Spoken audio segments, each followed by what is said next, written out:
Get lost, Monica! I don't want to see you back here until you're ready to wake up and start doing things properly! Right now, you're a disgrace to my kitchen and to the Hotel de Boer name!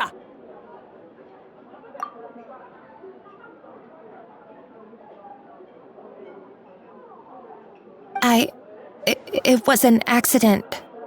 I'm sorry, did you hear me asking for excuses? No, I'll do better, I promise. Why is she so aggressive? She won't even listen to what the poor girl has to say. Oh, hey, cut her some slack. You gotta at least hear her out. Wait! Huh? Who do you think you are telling me? Wait a sec. Navia? Huh. So, you're bringing backup now. Suit yourself! You're still wasting your time!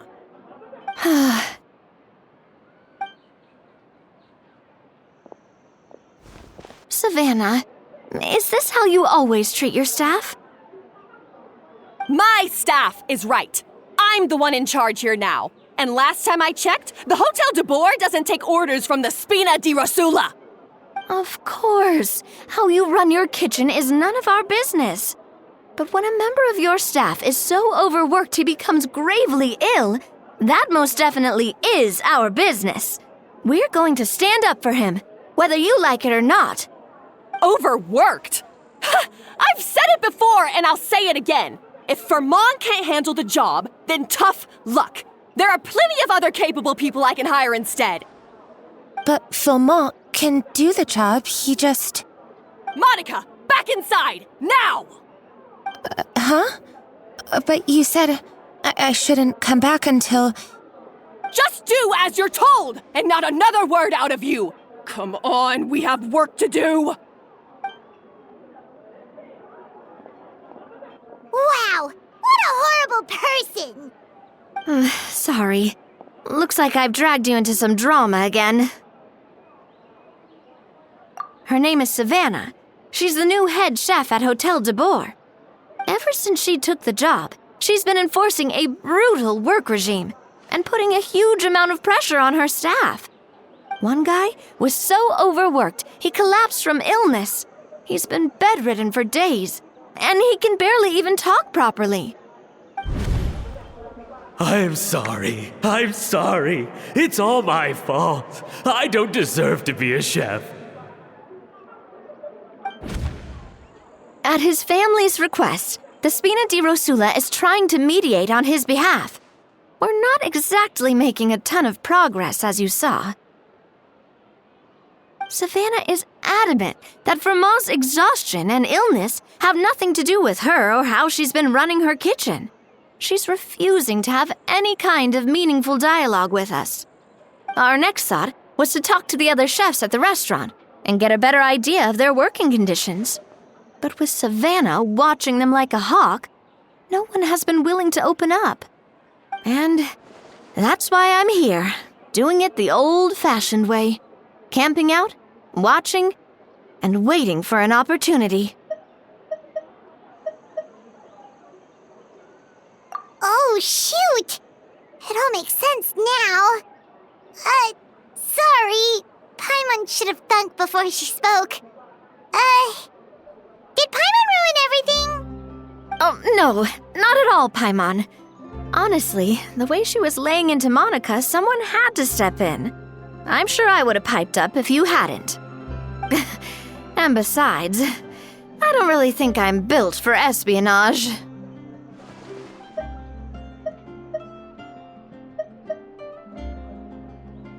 Yeah, meaning it's gonna be all the more difficult to get the inside scoop now. Oh, I might as well head back to the Fleuve Cendre then. We'll need to come up with a whole new game plan. Paimon will join you, 'cause this is kinda all Paimon's fault. Guys, it's fine. You don't need to worry about it. That said, if you were planning to visit the Fleuve Cendre anyway, let me take you out for a meal. I'll make sure it's a proper feast.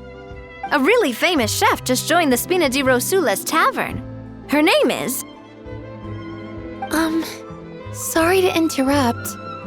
I just wanted to apologize for the scene you witnessed just now. We shouldn't subject our customers to that.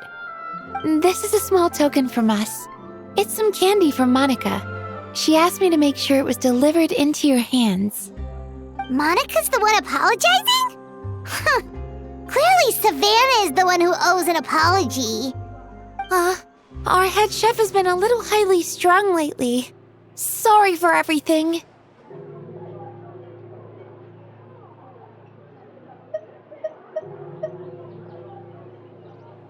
All right. Since there's candy, Paimon will drop it. Not the candy.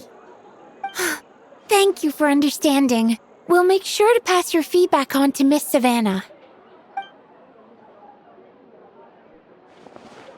A little highly strung, huh?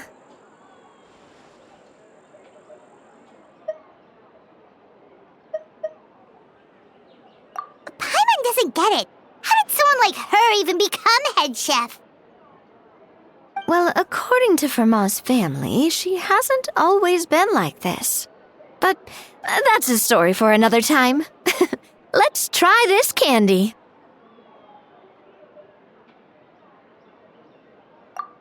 Oh, Paimon totally gets it. Come on, dig in! Huh? Hold on, there's something written on the wrapper. Find Escoffier.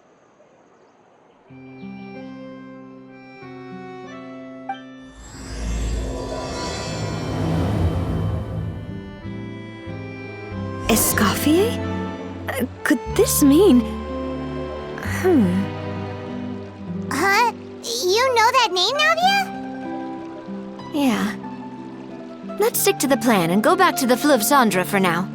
That's where we'll find Escoffier anyway.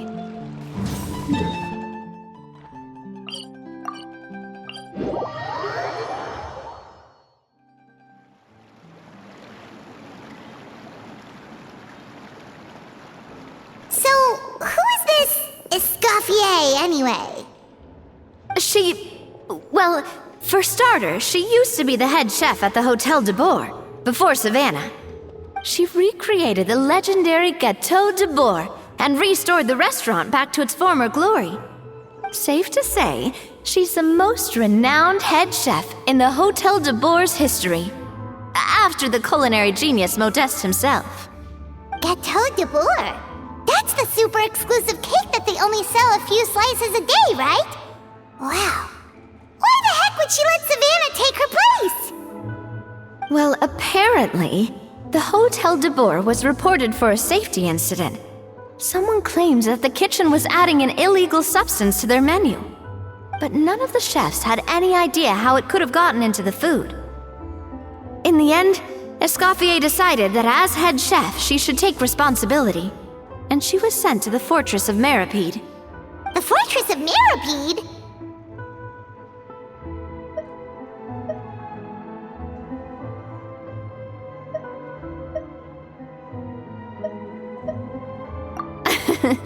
Well, you're right. The quantity of the substance they found was fairly minimal. Even the guards believed the whole thing was probably just an accident. Escoffier didn't have to stay in the fortress for long, but still, by the time she returned, the role of head chef had already passed to Savannah. So that's what happened. Paimon still thinks it's really unfair.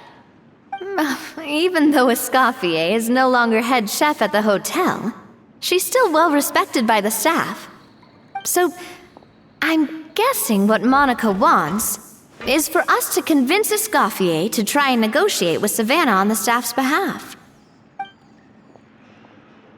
Oh, Paimon gets it! Monica wants Escoffier to come back and kick Savannah out.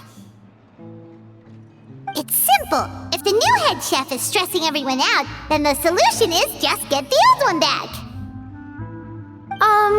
Well, about that...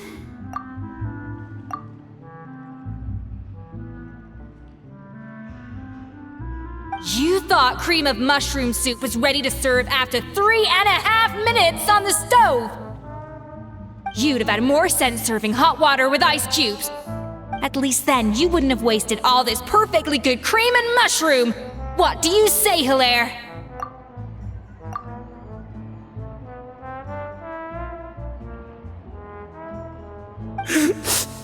I'm sorry, Cream. I'm sorry, Mushroom. As you can see, Escoffier is that kind of chef as well.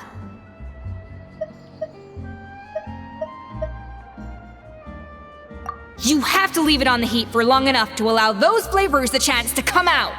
Don't be fooled by the aroma when the water first starts to boil. Got it? Yes, Chef. Then go back and do it again. The customers are still waiting. Remember where you went wrong and don't repeat the same mistake twice.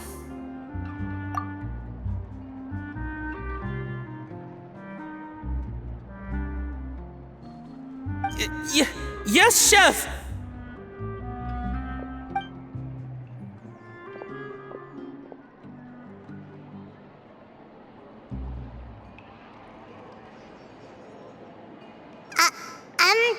Excuse us, Waiting to be served? Sorry, we're pretty busy. I'm afraid you have to join the line. Oh, no, we're not here to eat. So you're not paying customers? Then I'm afraid the wait will be even longer.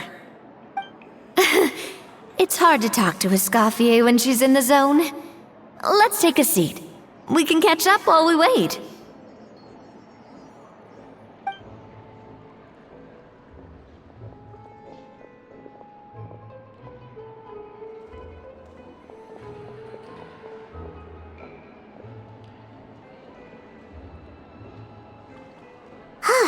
Looks like the rush hour is finally over.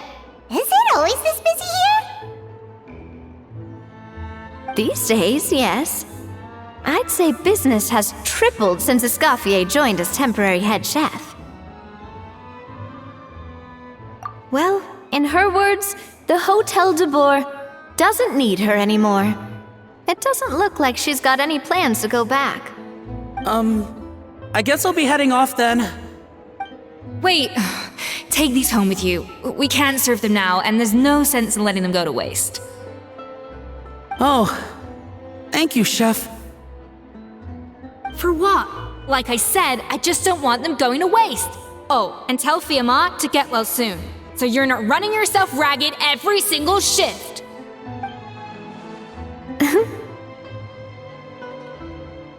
Fiamma. That's the second time we've heard that name. Who is that again? He's the chef that fell ill from stress. Hilaire is his son. And with Mom stuck at home taking care of Dad, he decided to pick up some work to help pay the bills. Escoffier knows their situation, so she's been making some extra food every day for him to take home. Hey, I heard that, Navia!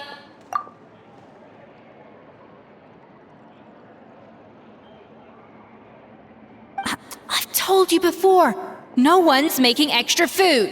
Hilaire is making blunders in the kitchen, and I can't serve his failed dishes, so he might as well take them home. Yeah, failed dishes that just so happen to be nutritionally complete every single time. So you two must be the world-famous traveler and his companion, Paimon. Yes? Is there something I can help you with? Oh, so you know us already. We'll skip the introduction then.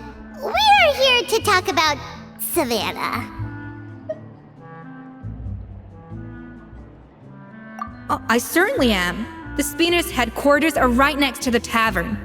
And I've lost count of the number of times Navi has come to pester me about it. But I don't work for the Hotel de Boer anymore. And being ex-head chef doesn't give me the right to interfere with that business. Besides, I'm the one who persuaded Savannah to take the job in the first place. What? Well, she was a much gentler person back then.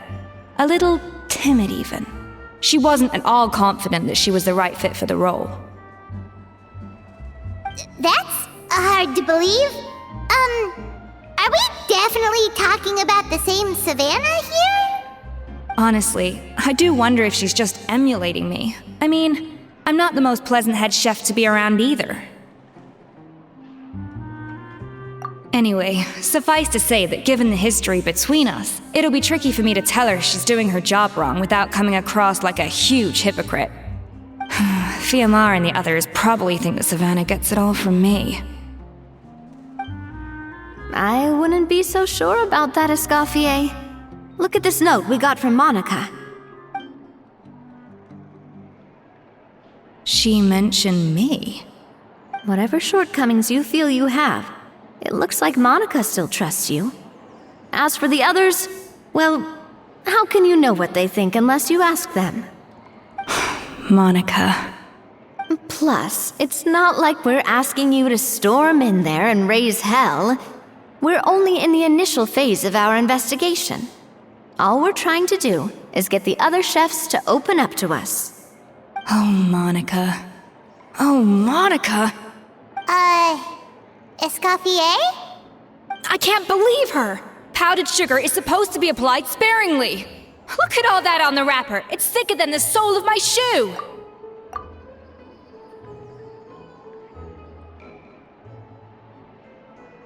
Unbelievable! I won't stand for this. She has to learn. Come on, we're going. Wait, so now she's,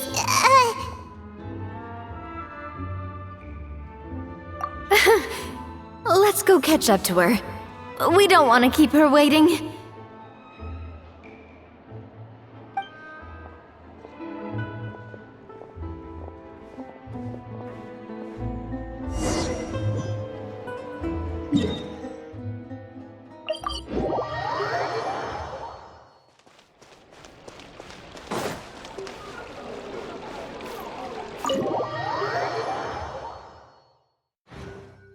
Wait, she looks like... Is that Escoffier? Escoffier's back? Yes, I've missed her cooking. I was just saying, Hotel de Bourg is nothing without her. You can't match Escoffier's talent. I'm sorry. I'm so sorry.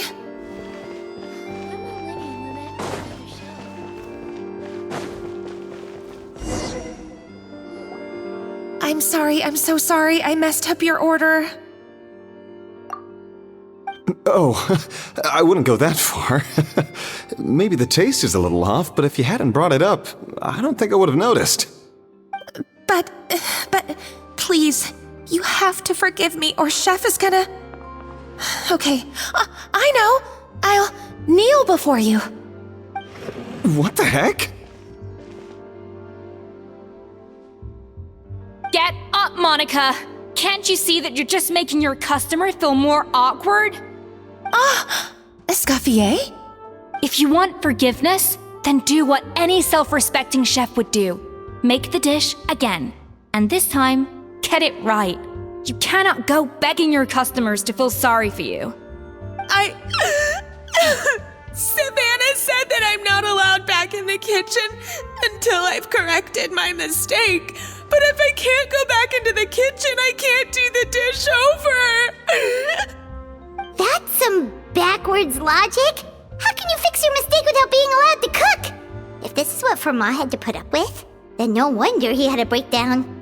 We apologize for interrupting your meal, sir. It's fine. With my layman's palate, it's not like I can tell the difference anyway. I was actually quite enjoying my meal until she appeared out of nowhere and started apologizing. Gave me a bit of a fright, to be honest. Oh, well, it's because Chef Savannah tasted a bit of the leftover soup from my pot and then threw me out of the kitchen. Gosh, that's pretty strict. Has she always been that way? I don't recall things being like this when Escoffier was head chef here. I gotta say, you're all looking a little worse for wear these days. I mean, Escoffier was strict too, but I think the difference is that her criticism was more constructive, so you knew what you did wrong and how to improve, and we all knew that it came from a good place. Chef Escoffier was hard on us because she truly wanted us to reach her level. But these days, whenever we make a mistake, we just get told to wake up, get your head in the game, or just do it again. And it's only gotten worse since word got out that Chef Escoffier had started working again in the Fleuve Cendre. Monica, you don't need to call me chef. I'm not the boss here anymore. Yeah, but through no fault of your own. What happened back then? That wasn't on you, and all of us know that. That banquet was a huge event, and so many staff were involved every step of the way. With so many moving parts, there's no way of knowing how that Lumiline ended up in the food we served. Lumiline? What's that? A new drug from the Fontaine Research Institute, produced from an extract of the Lumitoile. Apparently it sharpens the senses, so they used it to treat people with impaired responses to stimuli. Oh, yeah, I've heard about that. They found out you can use it as a flavor enhancer since it stimulates the taste buds. Makes things pretty addictive. They also found that overuse can have mood-altering effects and even lead to nerve damage. So it quickly ended up on the guards' list of controlled substances. Unfortunately, however, some food products containing the additive had already made it to the market by the time the guards banned it from the restaurant industry. Everyone knows that in all likelihood, someone probably just purchased a batch of contaminated ingredients by mistake. But you took all the blame. We all know why. You just didn't want to see this turn into a place where tensions are constantly running high, because everyone's suspicious of each other all the time. And now look at you, a fry chef in the Fleuve Cendre. What are you trying to say? Sure, the Spina's Tavern is no Hotel de Boer, but come on, it's not that bad, is it?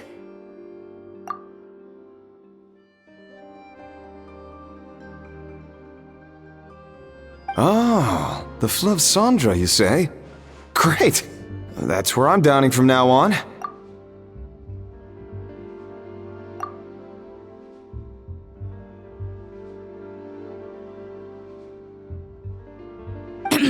Monica, I'm very happy with my current job. And there's no changing the past. We just have to let bygones be bygones. Besides, at the end of the day, I was the head chef, regardless of whose mistake it was. Ultimately, the responsibility lay with me.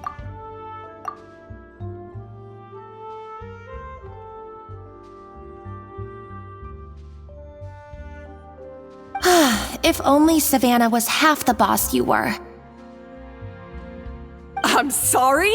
Do you have a problem with my conduct as head chef? No, chef. So you do remember who's boss? Escoffier? I thought you'd left this place for good. What are you doing back here? What happened to you, Savannah? Why are you acting like this? When I turned this place over to you, You made me the head chef and gave up your right to tell me how to do my job. You're not the boss here anymore, so stop acting like you own the place.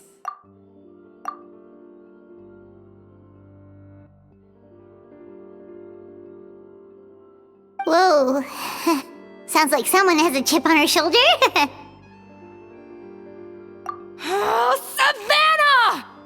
My God, have you grown a temper since I last saw you? Have you put even half the amount of energy into improving your cooking skills, or are you still using the Pluie Lotus as an off-brand markup, thinking no one can tell the difference? That's none of your business! What happened to not storming in and raising hell? Ho ho! I was not expecting to see something this spicy as soon as Escoffier returned. Huh? Fan Asian? Aye, miladies. Might I make a humble suggestion? Given that we have ourselves a tête-à-tête between chefs at the Hôtel de Bord, I dare say it would be de rigueur to settle this the traditional way. The traditional way? That can only mean one thing. That's right! I'm talking, of course, about the tradition established by Modeste himself. The cooking contest! According to legend, the founders of Hotel de Boer, Modeste and Savelli, used this method to resolve all of their disputes. Everything from petty arguments over next week's menu to disagreements over the strategic direction of the restaurant. The cooking contest would decide who had the final say. Huh. It sounds like they had a lot of free time on their hands. Ah, well, it might sound that way to us.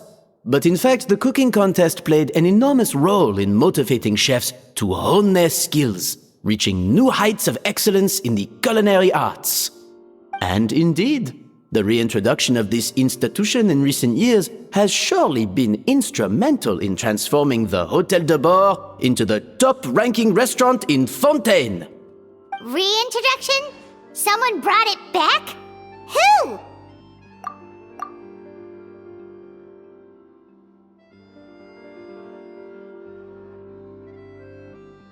What say you, Escoffier?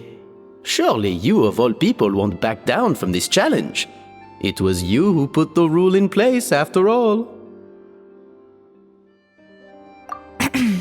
Sure, I reinstated it, but I'm not a chef at Hôtel de Bord anymore. Isn't this bending the rules a little? I see no issue as long as both sides agree to the terms. We could simply treat it as an exhibition of sorts. Savannah, any objections? Exhibition. Huh. No. If we're going to battle it out, let's put it all on the line. If I lose, it's up to you what happens to me. I don't want anything to happen to you. But if you lose, you hand over the Codex de Bord to me. What? The Codex de Bord? Or, it's the greatest treasure in Fontaine's culinary world. And only the present and former head chefs of the Hôtel de Bord have the right to read it. Present and former? Wait, but that already includes Savannah, though. What do you want that old thing for? You have your own copy, don't you? Don't take me for a fool. You know perfectly well what I mean. I want your copy, the original version, the one you took with you when you left us. I'm sorry, I must be missing something. You know, there's no difference between the original and the copy, right? They contain the exact same recipes. Stop trying to change the topic. What's wrong, Escoffier? Scared you're gonna lose to me? Or are you scared of me getting my hands on the original codex? Savannah, you may remember that we gave her the original as a parting gift, to thank Escoffier for her years of service. Asking for it back feels a little, Oh, I'm sure it won't be an issue, as long as both sides agree to the terms. Those were your words, weren't they? And as for the contest itself, let's make it a bake-off. Gâteau de Bord, per the recipe in the codex. Well, Escoffier, you against me. Are you in or out?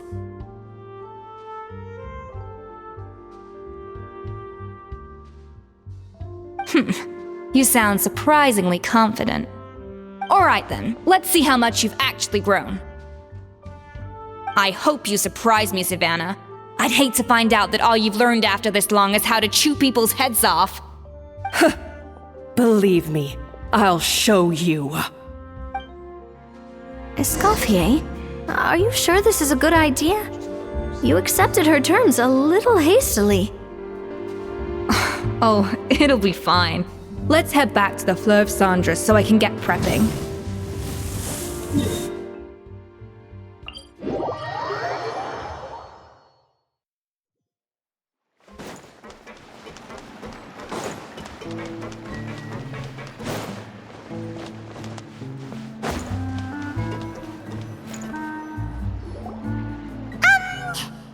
So, this whole bake-off thing kind of came out of nowhere. Was it really sensible to just go along with it? Well, I got a sense that she's holding something back. But we chefs always express ourselves in our cooking. So if she won't talk, this might be the best way to find out what's really going on with her. Huh? Holding back? Sure didn't sound that way to Paimon. Escoffier only picked up on it because she's the same way. Always closed off, never letting you know what she really thinks. That's patently false, at least where your macarons are concerned. I've been nothing but truthful with you about the disgraceful amount of sugar you use. Okay, That's one case where you can keep your thoughts to yourself. Oh, that? Well, it's not so much a recipe book as a diary of Modest's adventures. Back in the day, he and his good friend Zavelli explored far and wide, partly adventuring, partly looking for new ingredients and developing new recipes. Their creations had an enormous influence on the course of Fontaine cuisine, turning it into a much more vibrant and diverse scene. For instance, legend has it that the original Gâteau de Bourg was made using a special secret ingredient that Modeste discovered on one of his adventures. So rare was the ingredient that they could never make more than 16 slices of the cake per day. But everyone who tried it claimed that it was one of the most blissful and invigorating things they had ever tasted. Modeste and Savelli went on to found the original Hôtel de Bourg, which catapulted them to stardom in Fontaine's culinary world. Especially Modeste. He was hailed as a once-in-a-generation genius, and over time, the recipes from his adventure log became known as the Codex de Bourg. Paimon's heard this kind of story before. Armed with the Codex, the Hôtel de Bourg took its rightful place as the finest restaurant in the land, serving those recipes for centuries to come. Something like that? What? No, of course not. Cooking is a constantly evolving art form. How could any restaurant survive if they only served food that was popular last century? Anyway, never mind centuries. Savelli and Modeste parted ways not even 10 years after their rise to fame. Then, Modeste passed away while he was still in his prime. And that was it. The end of the Hôtel de Bourg's heyday. It fell into decline, and for most of its history, it was just a nondescript place with a couple of cheap tables. It's only in recent decades that it started recovering. Even then, it still took numerous relocations and changes of management before we finally ended up with Vanigem and the restaurant we have today. Oh! So the Codex really isn't all that, then. Paimon figured it was like one of those mystical books they have in Liue's martial arts novels, where the main character learns all their secret powers from. Yes, well, that's fiction, and this is reality. You can't meet the tastes of modern diners by following some ancient recipes from a dusty old book. Case in point. Even the Gâteau de Bourg they sell now is actually Escoffier's reimagination. Wait, really? Why though? Didn't that recipe make it into the Codex? It did, but like I said, it's the dusty old book now, and the records aren't as legible as they once were. Not to mention that there's no way of finding the secret ingredient Modeste wrote about. So, reimagination is right. I consulted some historical records and took what I could from the Codex. But ultimately, the Gâteau de Bourg of today is my own recipe. As for why we gave it the same name and kept the tradition of only selling 16 slices a day, well, you've got Vanigem's business sense to thank for that. Oh! Huh. Well, that kind of takes all the mystique out of it. Hey now, it might not be the original Gâteau de Bourg, but it's still the most delicious cake in Fontaine today. And who knows, maybe Escoffier's version is more suited to your palate. Just think, if the original truly was the perfect cake you're imagining it to be, there's no way the recipe would have been lost to history, right? Not to mention that the Hôtel de Bourg never would have fallen into a slump. Anyway, before I left my role as head chef, I made a copy of all the recipes from the Codex, including my own improved versions, and turned them over to Savannah.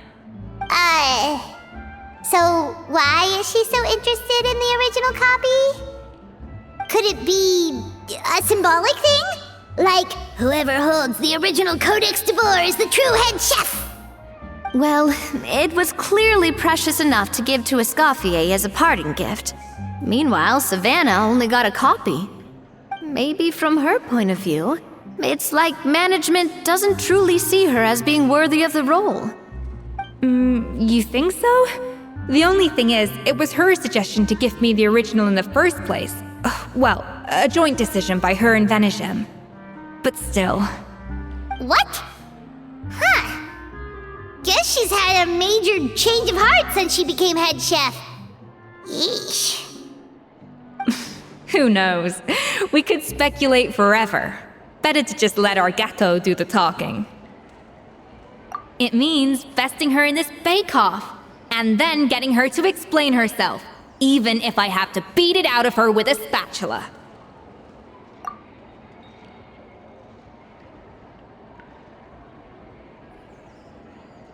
However much she's changed since we worked together, I believe that she still has her chef's pride. And if she respects the art, she'll respect the outcome of our contest. Well, I'm confident that you and your spatula can get justice for Froment. All you need to do now is win the contest. But that should be a breeze for you. Let's not get too ahead of ourselves. Gâteau de bourg is very complicated to make. Usually, it takes 3 chefs working in tandem to cover everything. Now, if I had to push it, I could probably do the work of 3 chefs myself. But I'd prefer to play it safe if I can find a couple of assistants in time. Well, that's easy. The 3 of us are veterans in the kitchen. You just need to pick 2 of us. Well, I have heard the Traveler is an accomplished cook, as well as a warrior. But be warned, I will hold you to exceptionally high standards.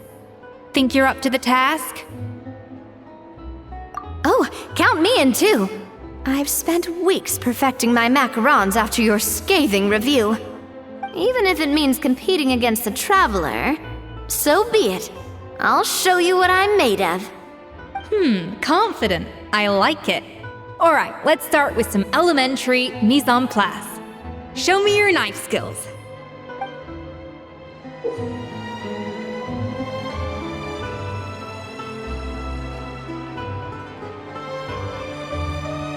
I've always called it chopping stuff up, not mise en place.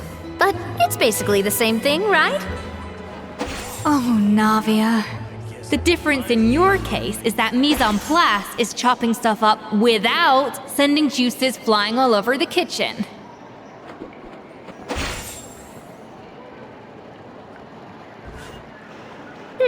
Looks like you found that easier than I expected. Yeah, thankfully it was pretty straightforward in the end. You made it sound like we'd be carving statues out of fruits or something. Well, brace yourself, because the next step is anything but straightforward. I'll be using this cold press to extract flavor compounds from the ingredients. A kind of special food processor I got the Fontaine Research Institute to make for me. It uses cold temperature extraction to isolate the essence of cooking ingredients, which can then be used to flavor dishes more precisely. But this isn't exactly standard kitchen equipment, so that probably didn't make a whole lot of sense. Let me give you a demonstration instead.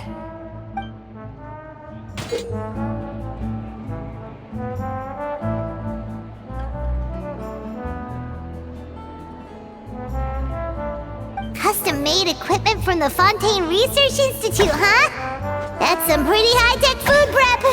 Paimon's never used anything this weird before. Cool. Not weird.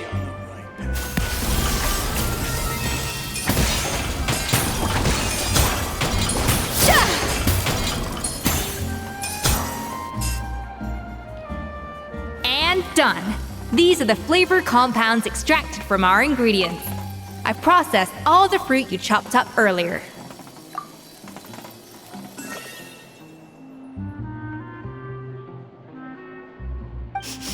Wow! Even the smell is so much more concentrated. What next? Do we add all this stuff in? Absolutely not! Throwing everything in at once will ruin the balance of flavors. We have to go slowly and carefully to calibrate the exact flavor we want. I'll demonstrate again. Now, watch closely.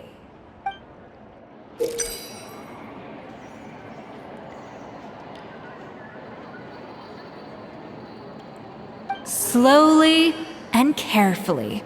Not a drop too much, and not a drop too little.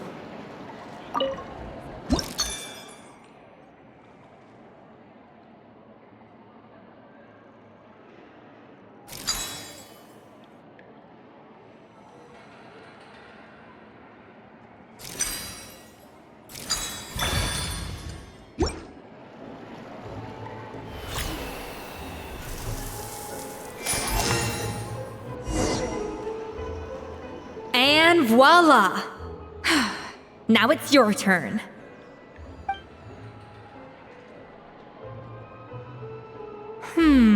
Not terrible. Considering this was everyone's first time blending flavor extracts, it could have been worse. But the traveler's work was surprisingly good. Are you sure you've never done this before? You got almost perfect results on your first try.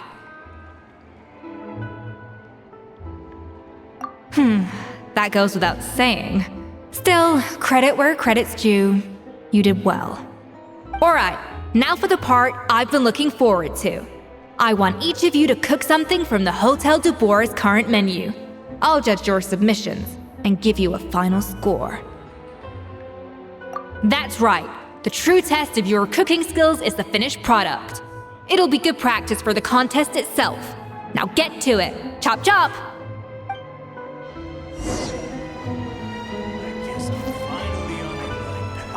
How's it going? Have you picked a dish yet? Choose wisely. I expect you to present the most delicious thing on the menu.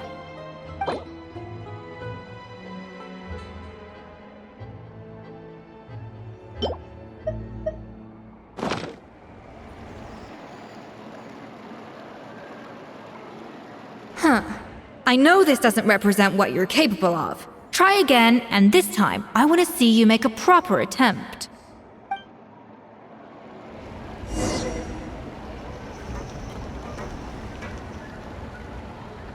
How's it going? Have you picked a dish yet? Choose wisely. I expect you to present the most delicious thing on the menu.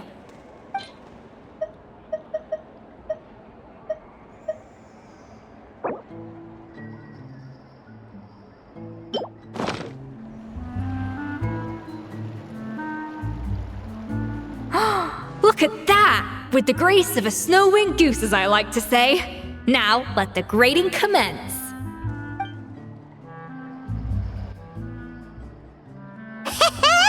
Pretty good, right? Not to brag or anything, but Paimon's a bit of a connoisseur when it comes to la food. 6 points.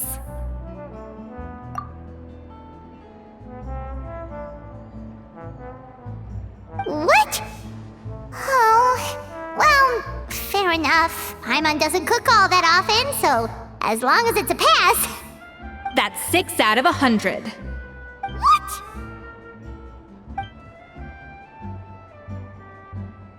You say you're a connoisseur, but it's quite clear from this dish that you have far more experience consuming food than creating it.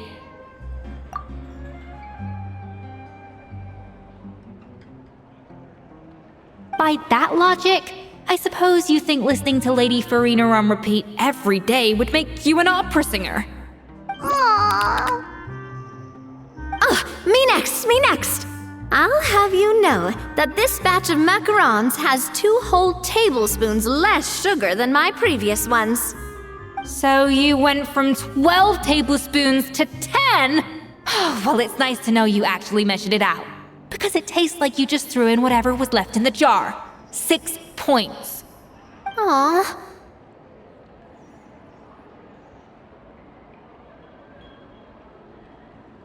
Now to the final dish. So, what do you think? This is our last hope. 8 points. Darn, that's barely higher than what we got. Not exactly. The color is spot on. Beautiful aroma. Excellent presentation.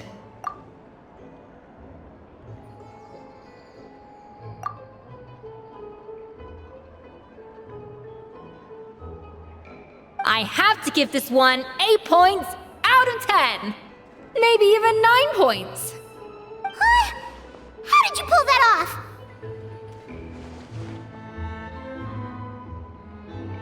Don't get me wrong. There's room for improvement. But still, this is clearly the work of an accomplished chef. I can tell that you've put many hours of work into honing your skills in the kitchen. I can really taste the grace of the snow-winged goose in this dish. The traveler's journey. with all its trials, tribulations, and setbacks. Not to mention the frustrations of having a picky eater for a partner.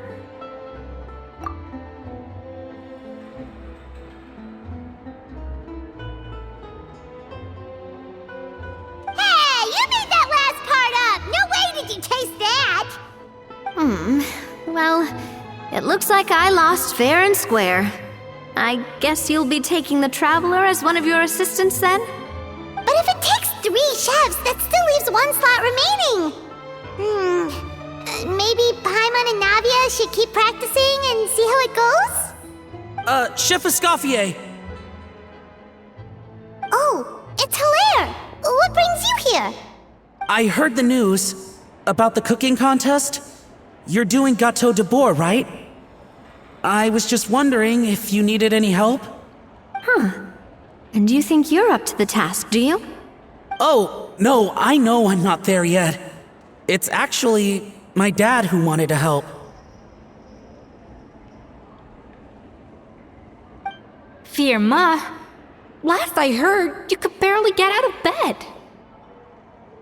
Chef Escoffier, Navia, Traveler, thank you all so much for everything you're doing for me and my family. I've had enough of sitting around at home while you run yourselves ragged. If you let me, I'd like to help you win this cooking contest. Yeah, I was gonna say the same thing. Don't you worry. I'll be fine. I'm feeling much better now. I'm sorry. I know I've been rather useless these past few days, but not anymore. The fact is, I'm a fine chef, despite recent events. I've proven myself in the Hotel de Bourg kitchen, so if anyone's qualified to work under Chef Escoffier, it's me. I think. I hope so. Firma, have you even set foot in a kitchen since leaving Hotel de Bourg? I have not, but I'm fully rested now. I know I can handle it. I'll prove it. Let me whip something up for you right now.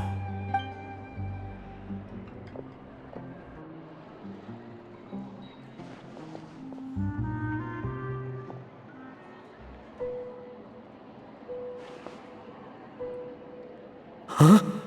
That's strange. Why are my hands shaking?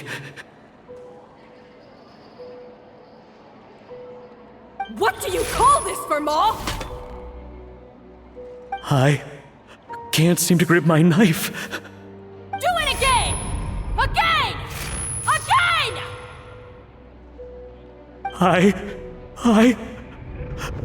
Hopeless. Get out of my kitchen yesterday.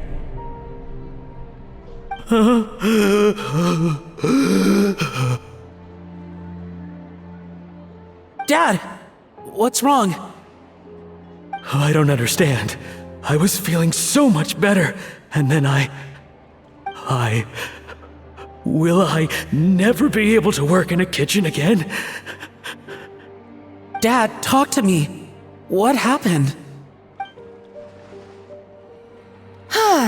I think the real issue here is not physical exhaustion, but psychological trauma.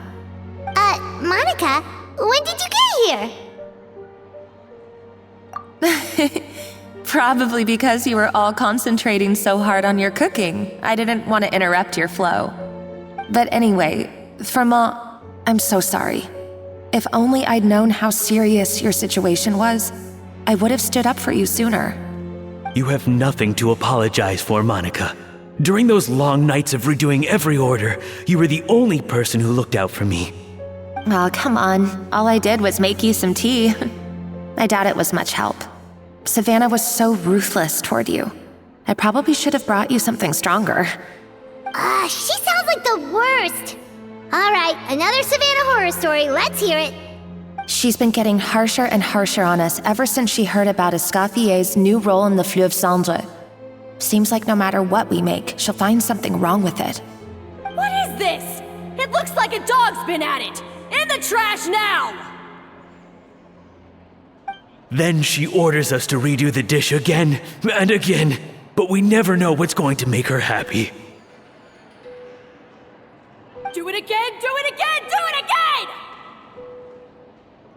Every time you remake it, you just get another earful from her. Either straighten yourself out or get out of my kitchen! So now, it seems like just picking up a kitchen utensil gives me flashbacks of her yelling at me. Oh man, that must be awful. The more I want to get it perfect, the more my hands shake, and the more scared I am of making another mistake. How can you give up so easily, Fiamma? You weren't a quitter when you were working for me.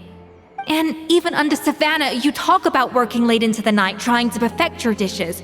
That says to me that you still hadn't lost that determination to prove yourself.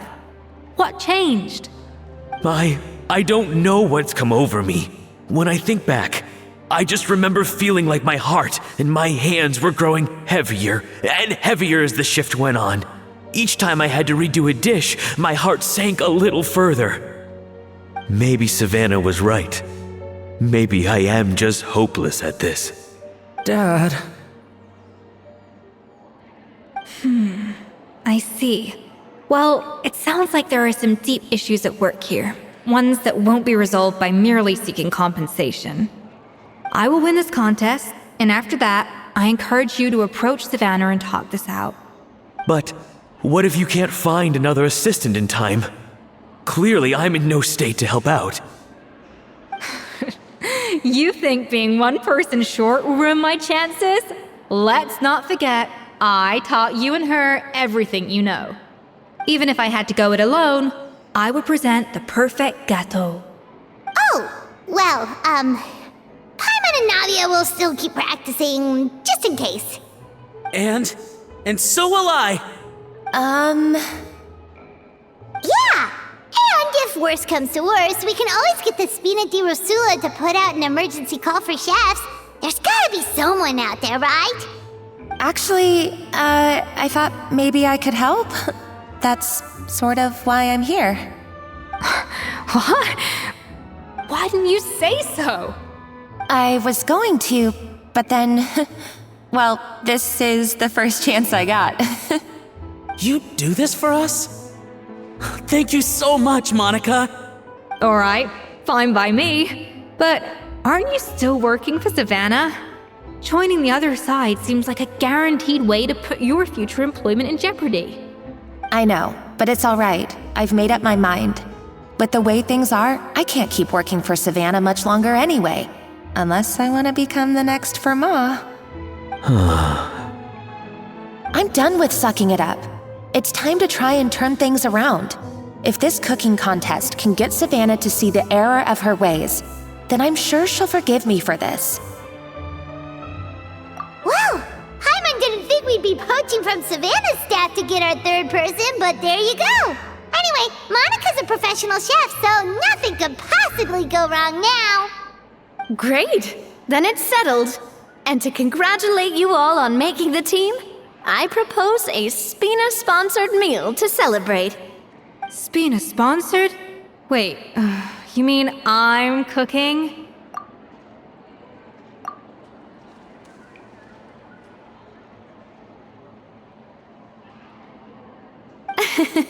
Well, I promised the traveler a feast in the Fleuve Cendre. And I know how much you've been looking forward to it. Yeah! Feast, feast, feast! Alright, if you insist, then prepare for some of the finest food of your lives.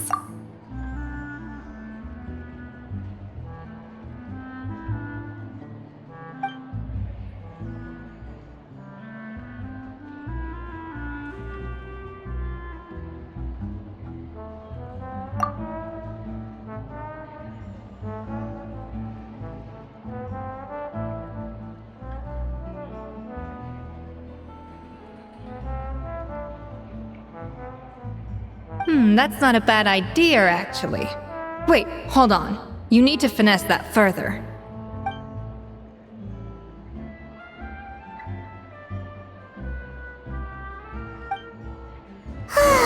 That was a dream come true.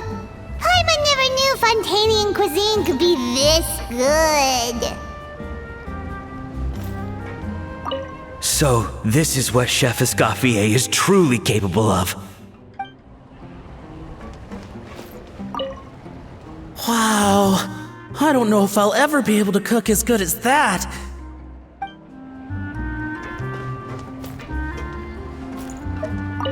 I wish I could eat that all over again. It's not often that Escoffier goes all out like this. And it's all because of you, Traveler.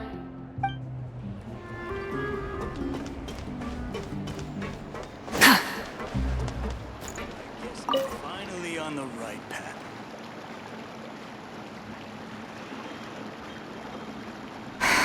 Why, Savannah? Why? Oh, nothing. I was just flicking through the original Codex de Boer. I wanted to see if there was anything I'm missing. Something I hadn't noticed before.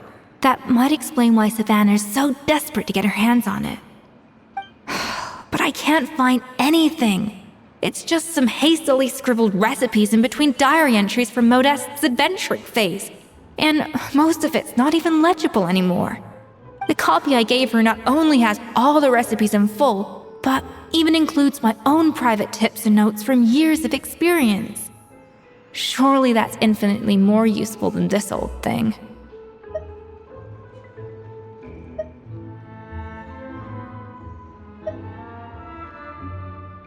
Yeah, maybe.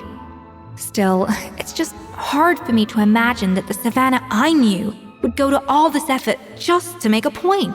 But she was quick to correct them whenever they were pointed out. And she was always striving to improve as a chef. Those qualities are why I recommended her to replace me as head chef. I never imagined for 1 second that she'd cause Fiamma and the other staff so much grief.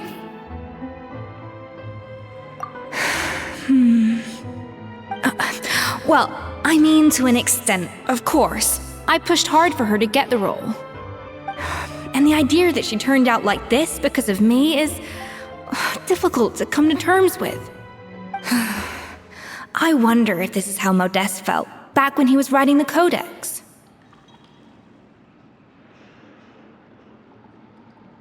Yes, with his good friend and co-founder of the Hotel de Boer, Savelli. The story goes that after Modeste unveiled his Gâteau de Boer and was hailed as a culinary genius, he was admired and adored by all. But his newfound fame slowly drove him and Savelli apart. Unlike Modeste, whose every new creation was an instant hit, Savelli seemed to face setbacks at every turn. Doors that would swing wide open for Modeste would shut in Savelli's face. And with Modeste being whisked off to all manner of functions by his celebrity friends, he had less and less time to discuss the culinary arts with Savelli. People started gossiping about Savelli, and their relationship between the two gradually soured. Everything came to an abrupt end when Modeste, still in the prime of his life and still hailed as a genius, suddenly died from an acute illness. And that was it. They neither had a decisive split, nor got the chance to properly reconcile. Their story just came to an end. One rumor had it that Savelli actually killed Modeste out of jealousy, even as the latter was hoping to make amends. Unlikely, it's a popular theory, but there's no real basis for it. At least there are no records of Savelli ever being convicted of a crime. Still, beyond a point, there's no way of knowing what truly happened in the past. All we can do is try to make sure the present doesn't quite go as badly. And that's why I have to win this contest tomorrow. Then get the truth about everything that's been going on, even if it means cracking her open like a nut.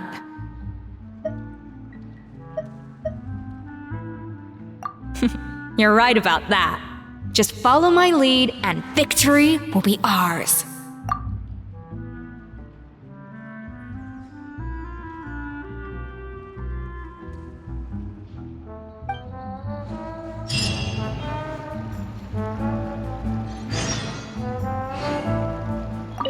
Let's hope that Savannah isn't all sizzle and no steak.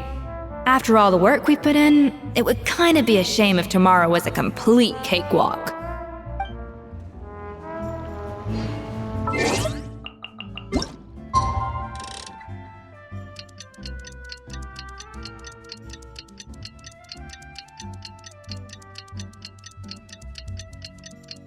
It's cooking contest day! To the Hotel de Boer! Toot sweet!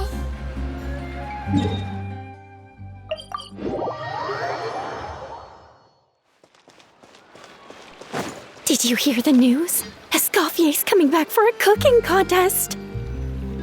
Wait, seriously? Escoffier in a cooking contest? Now that I've got to see! I don't get it. Why would anyone in their right mind challenge her to a cooking contest?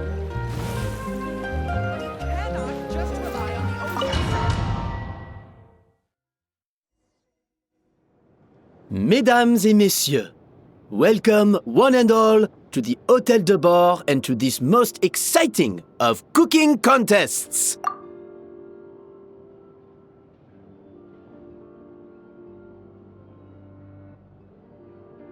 Savannah, I brought the original copy of the codex you asked for.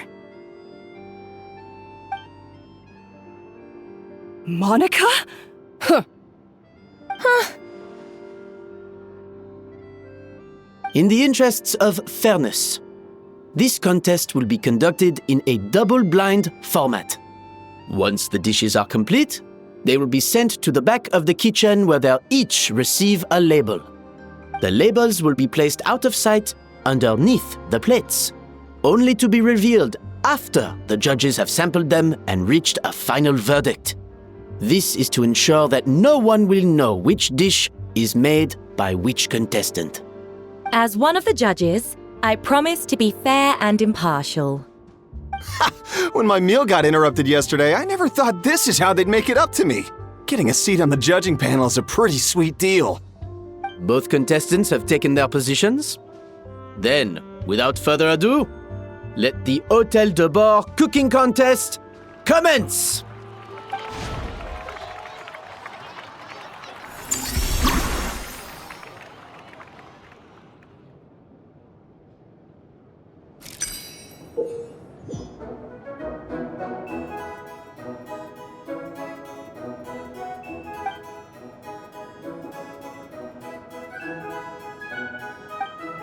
Monica, Traveler, even the best chef in the world can't flavor their food without prepping the flavoring, right? Alphonse! Gaspar! Get to work! Do not disappoint me! Looks like our two head chefs are raring to go. Like an oven on full blast, this competition is quickly heating up.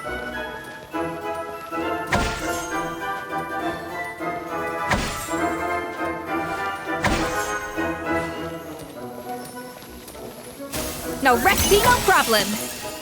Ha! Cha! Za! Ya! Cha!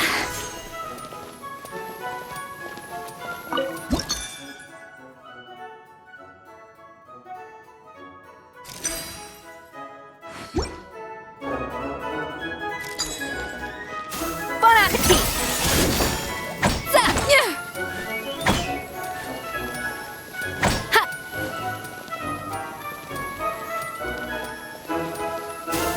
Frosting! That should be enough flavoring. Now,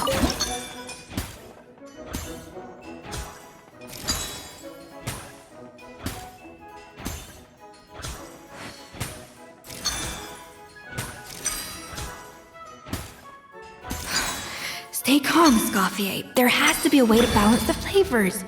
Just think.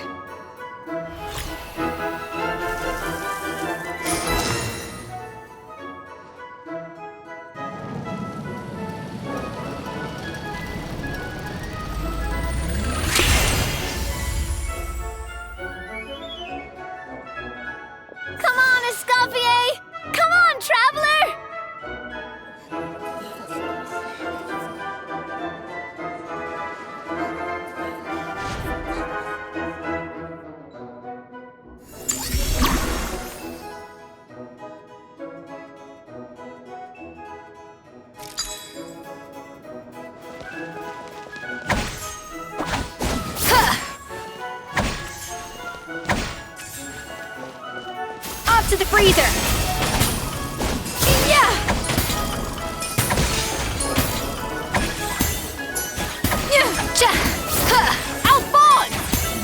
you...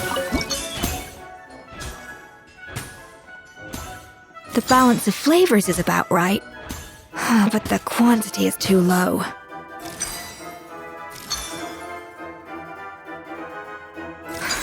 What are you doing, Escoffier?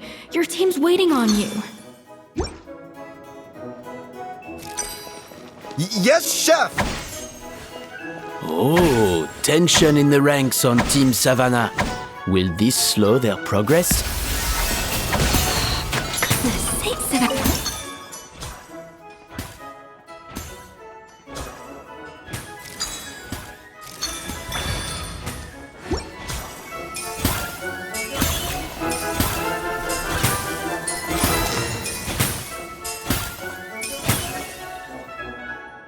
So, what do you think?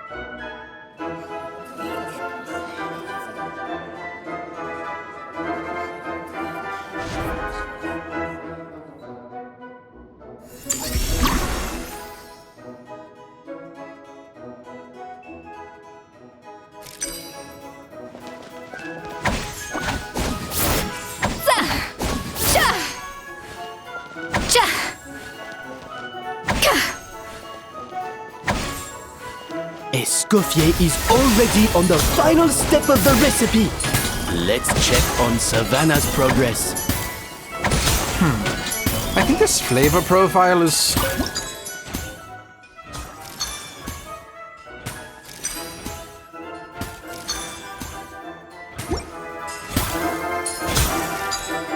Enough! Oh, useless! Both of you! Make like an egg and beat it! I'll do it myself!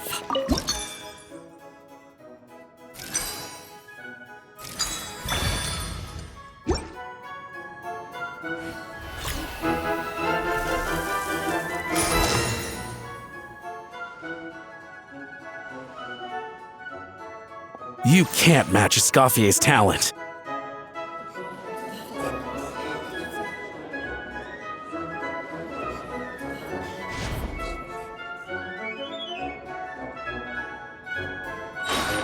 I present to you Gâteau de Bourg.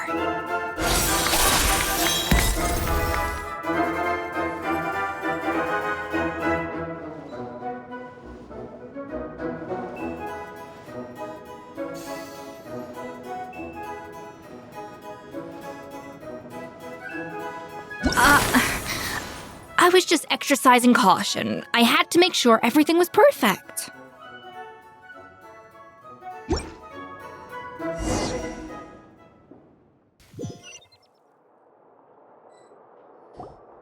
Time's up! Contestants, please take your dishes to the back.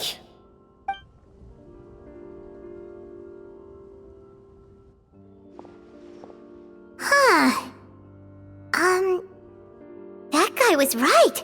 You really can't tell whose is whose just by looking at them. We both made the same dish after all. For all her flaws, Savannah's a talented chef who earned my recommendation for good reason.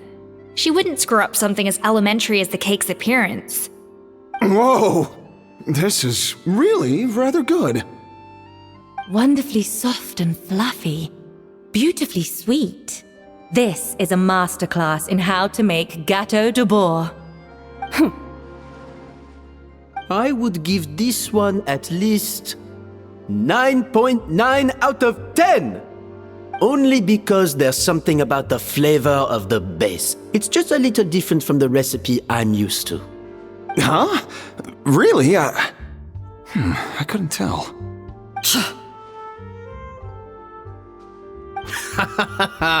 All right, on to gâteau number 2. I haven't had a single bite and already this aroma is a delight to the senses. I have a feeling that this gâteau will be a gâteau for the ages. How exciting! I'm gonna dig in.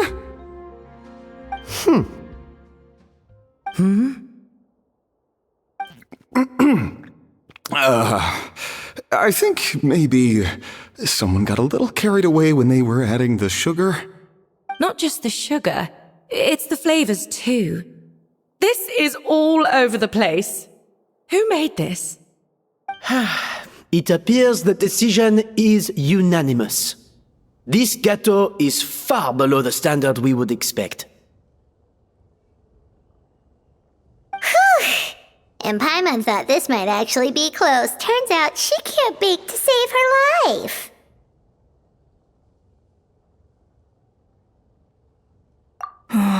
Something's not right here.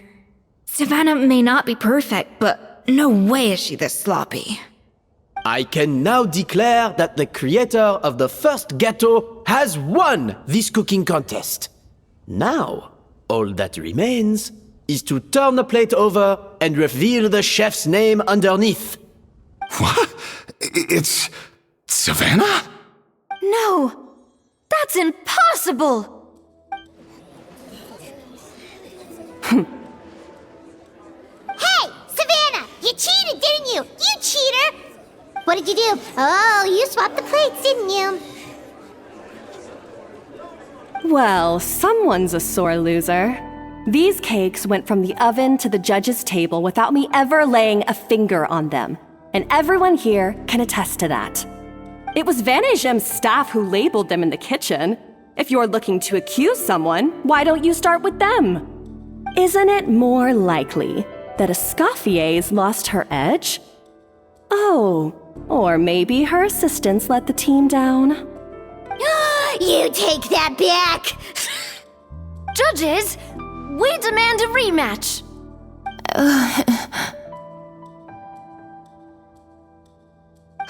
That's enough! What's done is done. As head chef, or rather as team lead, I take responsibility for the dish I served. Whatever went wrong and however it happened, I should have spotted it. Savannah, I didn't think you'd stoop this low just to beat me in a bake-off. What happened to your chef's pride? I don't know what you're talking about. If you want the Codex de Boer that much, you can have it. Scoffier, no! But you must promise me that you'll apologize to Firma and compensate him for everything you put him through. It's a little late to be negotiating terms. The contest is over and I won. That means you owe me the Codex, and I owe you nothing. Look, Savannah, you may have fooled everyone else, but can you really fool yourself? What I'm offering is to accept defeat without looking to expose what you've done.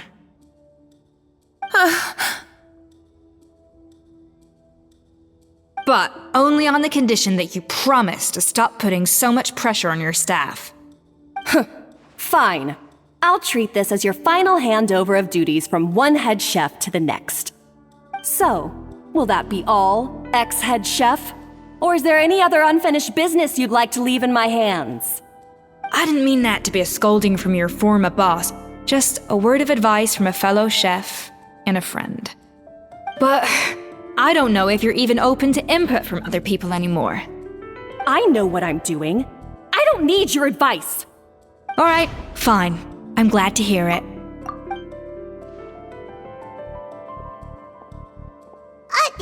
Escoffier! The Codex de Boer! Finally. Now, at long last, I will succeed. Escoffier? How could you let her get away with this? Yeah! The Codex is a souvenir of your time here! Doesn't that mean anything to you? It's alright. It was just a bake-off, not the end of the world. I'm already over it. Besides, it's not all bad. She agreed to compensate Firma. That's mission accomplished for the Spina. Honestly, if I'd have known that giving her the Codex would solve everything, I'd have just done that in the first place. I mean, why bother with the whole cooking contest? It's such a waste of time and energy.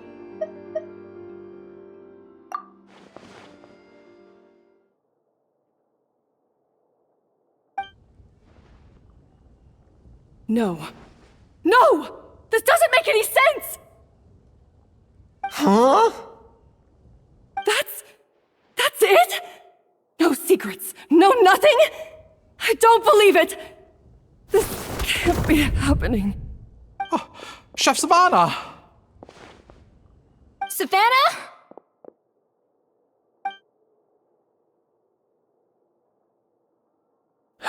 It's nothing life-threatening.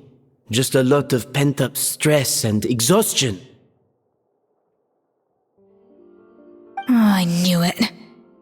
Pent-up stress? The truth is, however hard she might be on the rest of us, the person she puts the most pressure on is herself.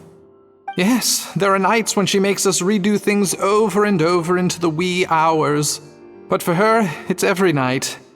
She'll hide herself away in the kitchen, working on new techniques and recipes, and only realize how long she's been at it when we come to work the following morning.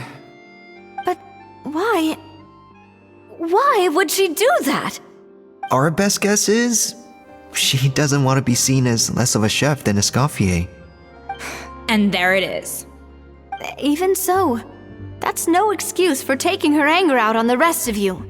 Yeah, and it's definitely no excuse for cheating in the cooking contest. About that, we honestly have no idea how she did it. We were focused on our own work the whole time, like she asked.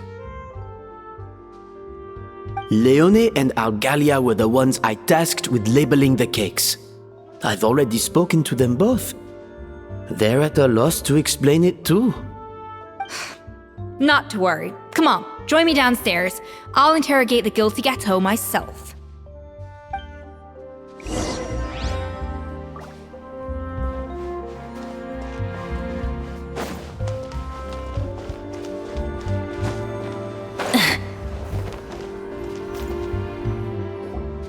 Well, how is it?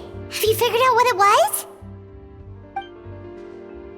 Oh, this is aggravated assault on my palate. I'd rather eat wet cement than this.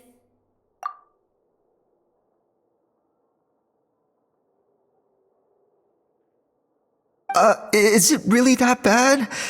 I made sure the taste tested before it was served.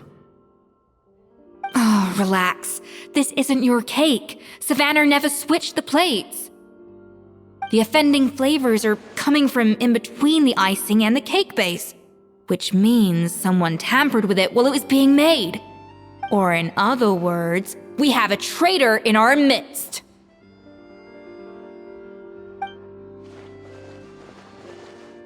I'm sorry. I was forced into it.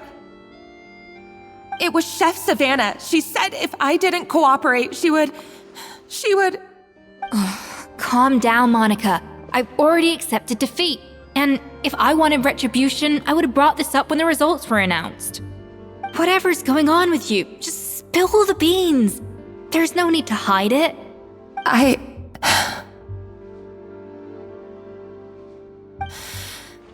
I was the one who caused the food safety incident that one time. Food safety? Wait, you mean the Lumaline incident? So you procured the contaminated ingredients? I think so. Savannah and I were on procurement that day. I didn't check everything as well as I should have, and so I let contaminated ingredients make it into the kitchen. But I swear I didn't do it on purpose.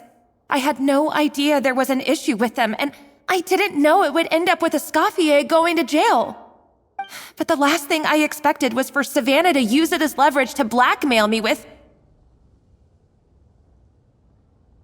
This is crazy! So Savannah pressured you into sabotaging Escoffier's cake by threatening to expose your secret if you didn't? I know, it's terrible. I'm so sorry. I was so scared. The thought of Chef Escoffier finding out that I put her in jail, it made me freeze up with fear. I thought Escoffier would hate my guts if she ever found out, and yet somehow that's ended up in me doing something even worse.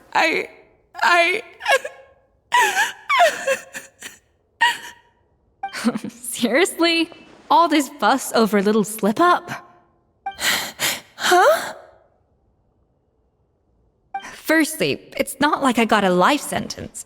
I did my stint at the fortress, and now I'm out. And secondly, I had my own reasons for leaving the Hotel de Boer. This wasn't the only factor. So you don't need to feel ashamed or frightened or anything like that. Any more than you need to add butter when you're pan-searing foie gras. You mean... you forgive me? Oh, well, I'm not saying you don't have to take responsibility for your mistakes. You should tell Vanagem to mark down your performance for the past few months. Then do some digging and find out exactly where those contaminated ingredients came from. Sure, you've made mistakes, but now's the time to fix them. Understood? Understood. Good. Now, back to Savannah. What about the original codex would compel her to resort to blackmail? I have my suspicions. Not that I've got any proof to back them up, though. Ugh. What happened to me? I've overheard some customers murmuring about how the Hotel de Boer hasn't been the same since Escoffier left. They think our menu doesn't taste like it used to, especially our signature items. Now that you mention it, I noticed it during the contest too. I couldn't put my finger on it, but the flavor seems subtly different from how it used to be. But the difference was so small, I'm sure no one would notice it besides our most loyal customers and true dessert connoisseurs. Still, as head chef, it's easy to see why Savannah would get so hung up on it. So many times I've seen her make the cake base over and over again, late into the night, determined to match Escoffier's version. But something's always slightly off every time. Yeah, I've noticed that too. Never really gave it much thought, though. Thinking back on it now, it's clear that Savannah's been in a downward spiral ever since Escoffier left. She wants to prove that she can fill Escoffier's shoes. That's gotta be the reason. But after countless setbacks, she's getting more and more unhinged. And at some point along the way, she switched from doubting herself to doubting Escoffier. Doubting Escoffier? For what? Yeah, it would explain why she was bent on getting the original at any cost. She must have thought Escoffier purposely omitted key details from her recipes when she copied them out. Also, she could retain her place as the #1 chef in Fontaine, the only one privy to all the secrets of the trade. Oh, for goodness sake, what a stupid idea. Of course. Then she finally got the codex only to discover that the secret recipes she's been pining for don't exist at all. Seeing how utterly wrong she was must have been a real shock to the system. It probably brought up everything at once. It overwhelmed her, and she passed out. There's still one thing that doesn't make sense, though. If Savannah had the real recipe all along, how come it tasted different? She might not be on the same level as Escoffier, but surely after like 50 attempts, she'd get it right one of those times. You'd think so, but geniuses like Escoffier are in a league of their own.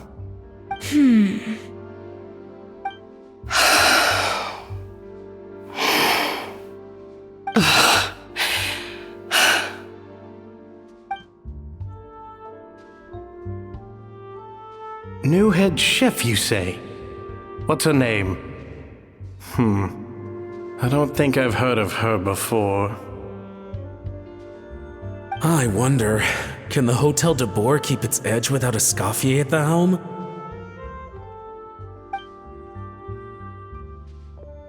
This tastes different from last time. Is it undercooked or something?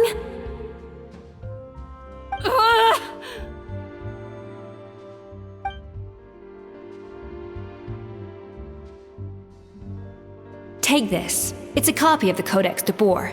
From now on, you will be its keeper.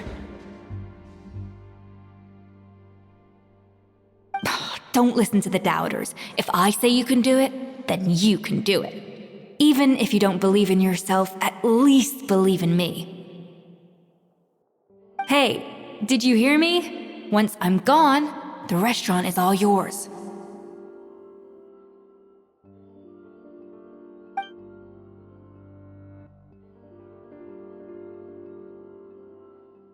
All this time, I've been blaming other people, but maybe I'm the problem.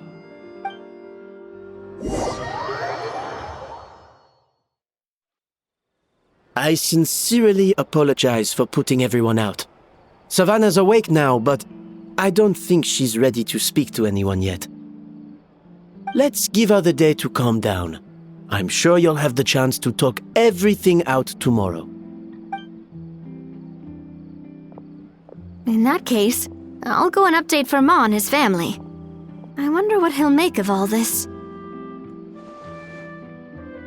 So, we'll come back tomorrow then.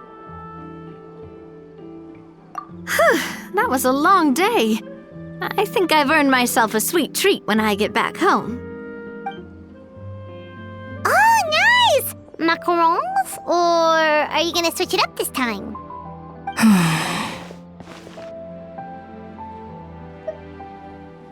Traveler, how much do you know about the snow-winged goose? Every year, they migrate long distances in search of a suitable home. There's always one goose at the front whose job is to lead the flock. Fontaine poets often use the image of that goose to explore the ideas about leadership and genius. They usually imagine someone who's a cut above the rest, a model of perfection. But what those poets don't know is that during a migration, the lead goose is always changing. Once the lead goose shows signs of fatigue, it retreats to the back of the flock and allows another goose to take its place. So the truth is that leadership, with all the responsibilities and pressures that come with it, it's something that everyone takes turns at. But we humans completely miss that fact when we project our own ideas about social hierarchies onto them. I guess what I'm saying is, I don't buy into this notion that there's some sort of gulf between normal and genius. Cooking is a science, not magic. Given the same ingredients, same recipe, and same environment, I see no reason why two different people shouldn't be able to create the exact same dish. Of course, some people have a more sensitive palate than others, and some people are just born bolder or more conscientious. But these are all variables that can be accounted for with time and practice. I'd have no reason to expect so much from others if I believed that perfection can only come from the hands of a genius. The only reason I hold people to high standards is because, well, I believe they're capable of greatness.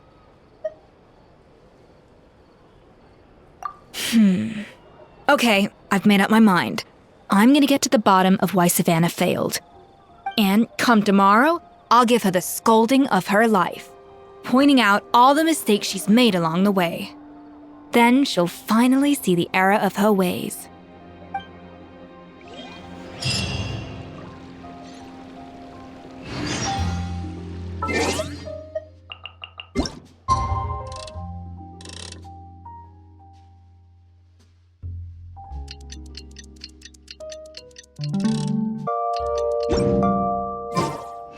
Many insects have a compulsion to follow the light.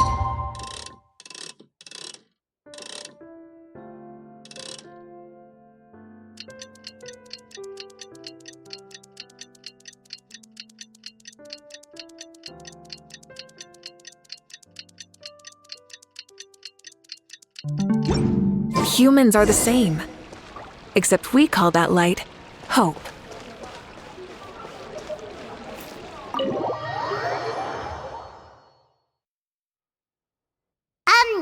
Why are we here so early? Our meeting with Vanigem isn't for a while. Check on her? Why? What happened? Oh no. Escoffier, are you alright?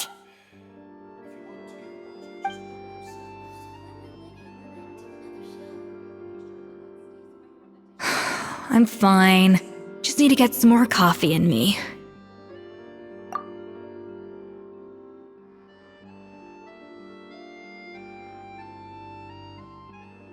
Huh? What happened to my coffee? Did I really drink it all?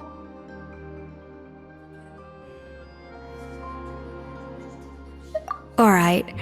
Thanks. I appreciate it.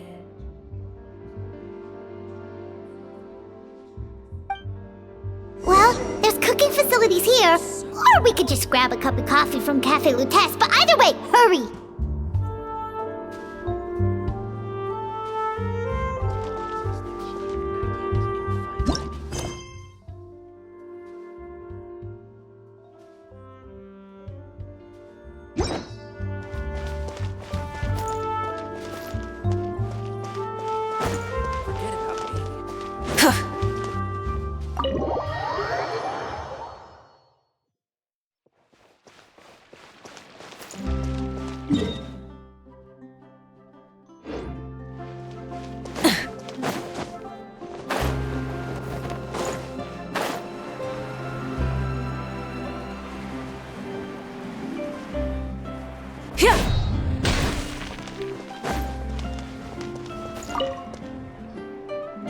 Hello! What can I get for you? Sure thing. We're here to go. Huh? Oh, I see. First cup of the season. Yeah, I get it.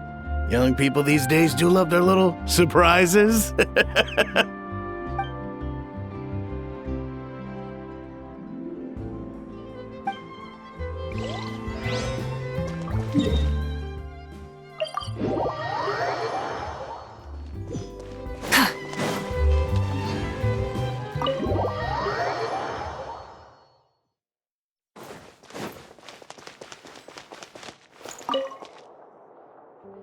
Coffee.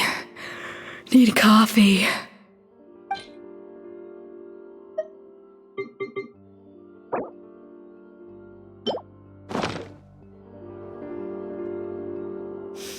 I smell coffee.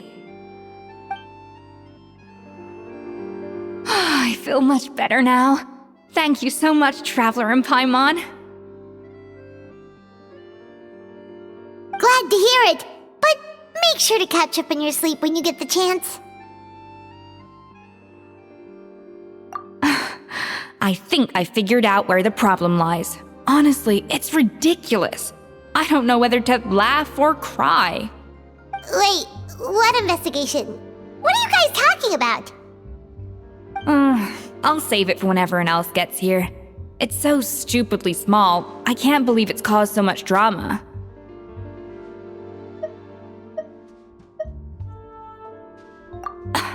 Yes, except my failures were stepping stones to success.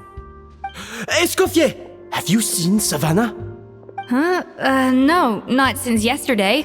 Why? What's wrong? After seeing her home yesterday, we were all a little concerned about how she was doing. So, I dropped by her place early this morning to check on her. Only to find an empty house with the doors wide open. I left Alphonse and the others to keep watch at her home, while I checked the Hôtel de Bord. I'm worried something bad might have happened. If she's not here, then where could she be? Boss, Escoffier, bad news. Alphonse? You're supposed to be keeping watch at Savannah's house. We were, but then, just after you left, we found this stuff in her house. Oh, looks like a map with a bunch of random places circled. What does it mean? Wait a second. This feels familiar. I'm sure these places are all connected somehow. Of course! From the Codex! They're all places that Modeste explored on his adventures. Yeah, but I don't understand. The adventure logs in the Codex are too fragmented to be of any use. How come this map shows all the missing details? The Codex de Bord? Then, this place marked in red out at sea. Could that be the fabled birthplace of Gâteau de Bord? Seriously? So now she set her sights on finding the original recipe and beating Escoffier that way? Geez, Savannah. Anything to overcome a Gâteau plateau, huh? Ugh, idiot! Does she have a death wish? Those ruins are thousands of years old. Hold on, there's more. Besides the map, we also found these letters.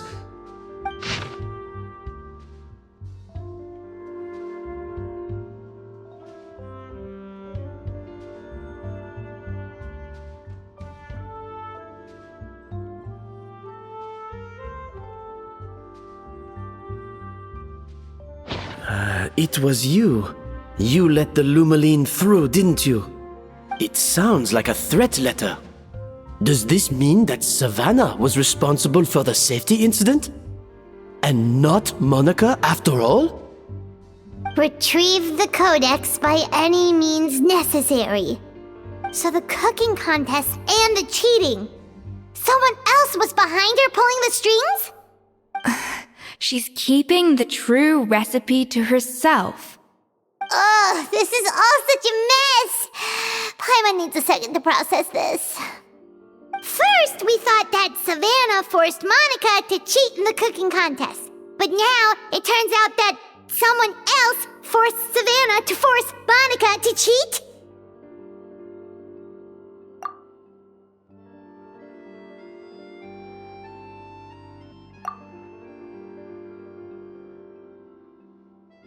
You're finally here. Of course. I should have put 2 and 2 together as soon as I read your threat letter. The food safety incident, the demand for a cooking contest, the instruction to blackmail Monica, even the suggestion that Escoffier was keeping secrets from me. It was all part of your grand plan, wasn't it, Monica?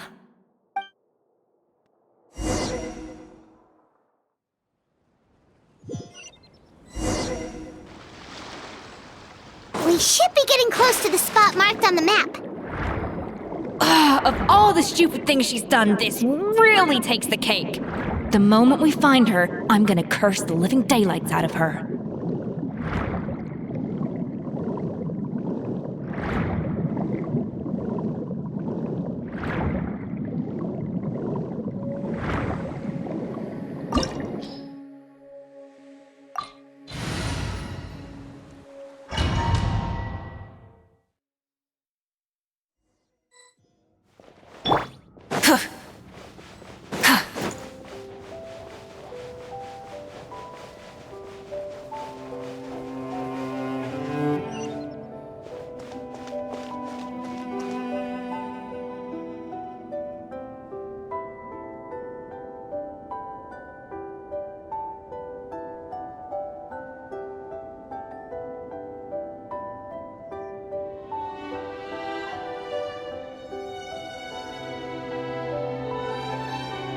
Whoa, this place looks like an underwater restaurant, doesn't it?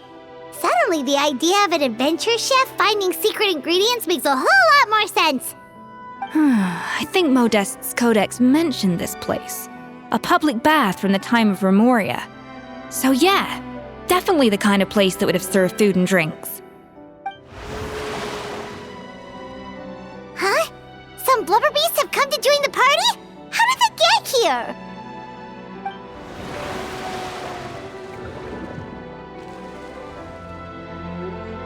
Oh, they ran off!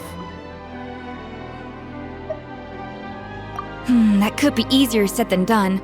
Something's blocking the entrance. Well, did Modeste mention it in his adventure logs by any chance? They must have gotten through somehow. Good point. Yes, that's right. It's coming back to me now. We prepared a banquet for our shy little guests, and as the food flowed away on the current, they broke into a joyous chorus, and the path opened to us. We have to feed the blubber beasts? With what? There's nothing here besides rocks, romaritime flowers, and lumitoile. See, this is why you should always bring snacks. You never know when you're gonna need them. Now we have to head all the way back to shore and grab some. There is no time for that. Romaritime flowers and lumitoile will have to do. They may not look appetizing to us, but who knows? They could be blubber beast delicacies. Wait, we're seriously gonna try this?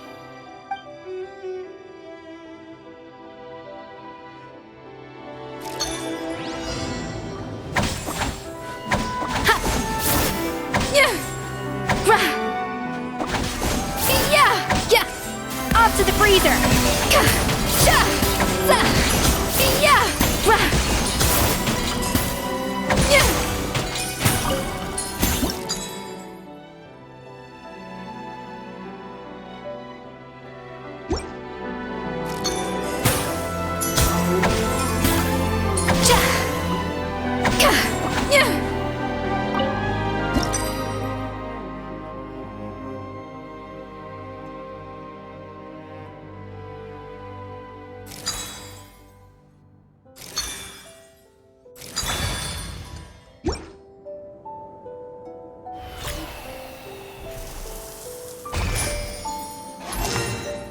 Trust me, they'll love it.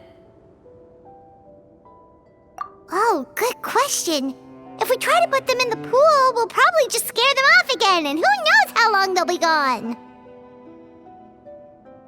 Yes, we can't afford to wait for them to double back. Oh, what was it that Modeste said again? Something about the food flowing away on the current.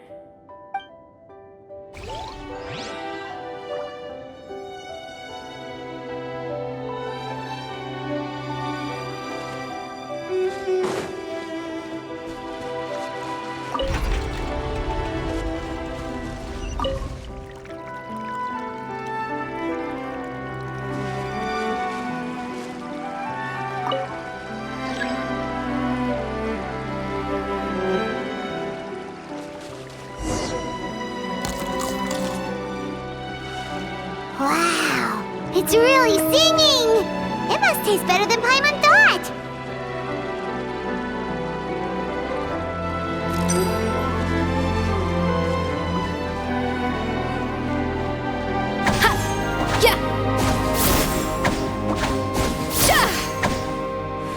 A dash if the tracks turn back again. Oh, so annoying.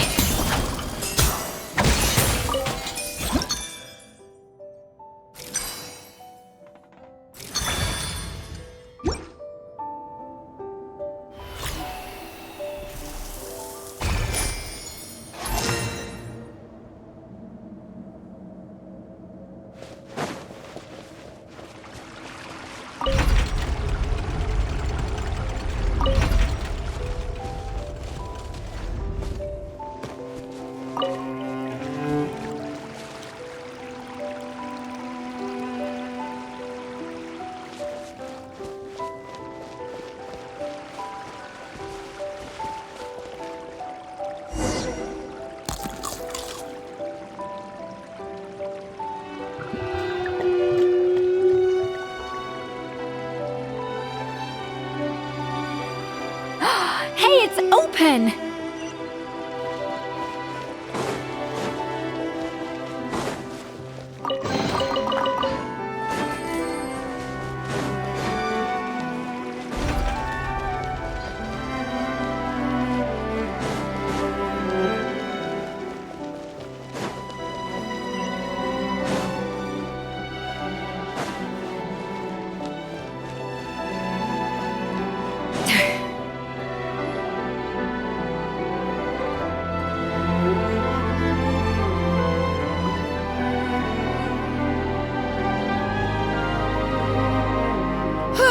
Hey, give me your water.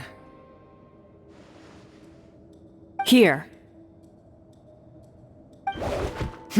I said your water, the one you just drank out of? Sure.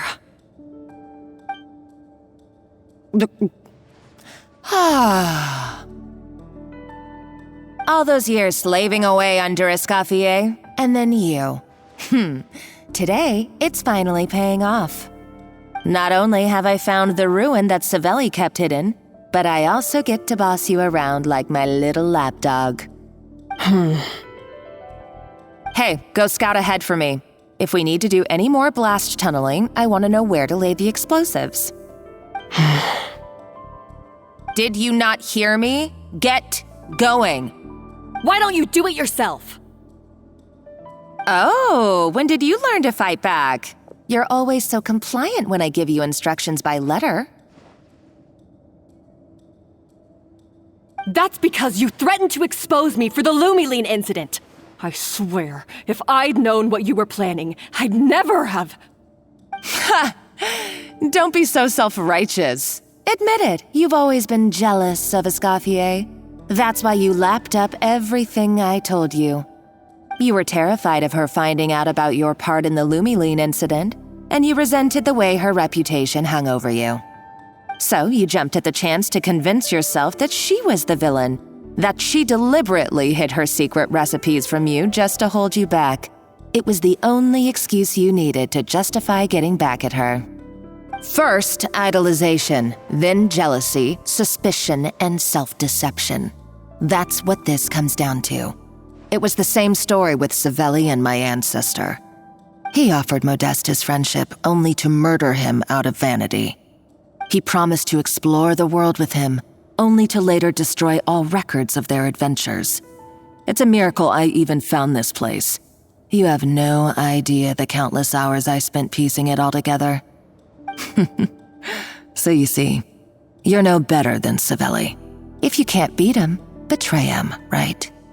I am no Savelli, nor will I ever be. Oh, put a lid on it. You really think you can absolve yourself of your vindictive and jealous behavior now? Just because you finally realize that Escoffier never kept any secrets from you? You didn't show any remorse when she left, or in the cooking contest. Why start now? You have no right to redemption. You're right. I don't deserve her forgiveness. But I am done being bullied into submission by you! Ooh, feisty. But you should watch your tone. Talking to me like that could get you in big trouble. I somehow doubt that.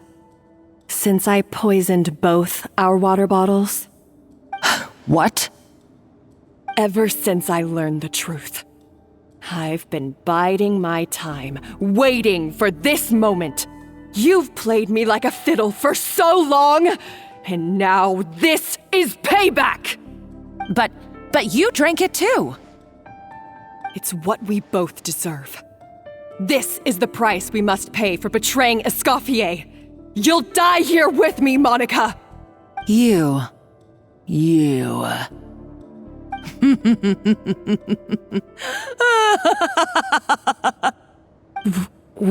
What's so funny? Oh, you're too much. I thought I'd play along for a bit just to amuse myself. You gave a very rousing performance. I saw your dumb plan a mile off. There's no poison in these bottles, just clean, fresh water. No. Revenge is a dish best served cold, you know? Did you really think your half-baked plot would fool me? You're a lousy chef, and you make a lousy villain, too. A complete waste of space. No wonder you never amounted to anything. Everything I ever did was a failure. And now, I failed again, for the last time. Hey, why don't you try your hand at being a comedian in your next life? You got a good laugh out of me. But now the show's over. You should have just done like I asked, Savannah. All I wanted you to do was scout the ruins for me. But you had your chance, and now it's time to say goodbye. Stop right there! Let her go, Monica! We've got you surrounded! Escoffier? Ugh, looks like I'll have to keep you around for a little longer. You can't! Stay back if you want her alive! Escoffier and the Traveler. I can't take you both on in combat, but if you so much as flinch, I can end Savannah's life in a heartbeat. Monica, what are you hoping to achieve by this? You're about to commit murder, and for what? A recipe? A recipe? You chefs are all blinded by your myopic focus on kitchen affairs. Well, some of us actually have bigger fish to fry. Modeste had a secret. The truth behind his so-called genius, the je ne sais quoi factor in his Gâteau de Bourg, and it's right here in these ruins. Are you serious? You're here because of a Gâteau de Bourg obsession? You've gone completely mad! I couldn't care less about the cake itself. No, the real treasure is the secret ingredient that Modeste sourced from these ruins. He and Savelli were fools. A priceless treasure of Remoria in the palms of their hands, and they thought, ooh, this would go great in our cake mix. We're talking about a powerful stimulant that also sharpens the senses. That's no cooking ingredient. It's a groundbreaking drug. That's right, I've done my research.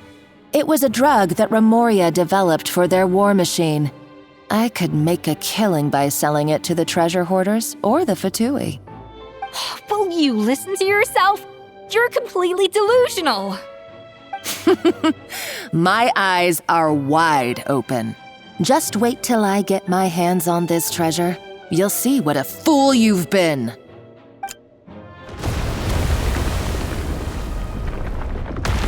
Wait, what's that sound? Just when I thought she couldn't get any crazier. She's lucky the whole place didn't collapse. Uh-oh, Savannah's gone too! Monica must have taken her. Oh, what a coward. She's only taken her hostage because she knows that she's no match for you. That's true. Even if she finds the treasure, she'll need Savannah alive if she wants to get out of here in one piece. Oh, well, our path's been blocked, so let's look for another route.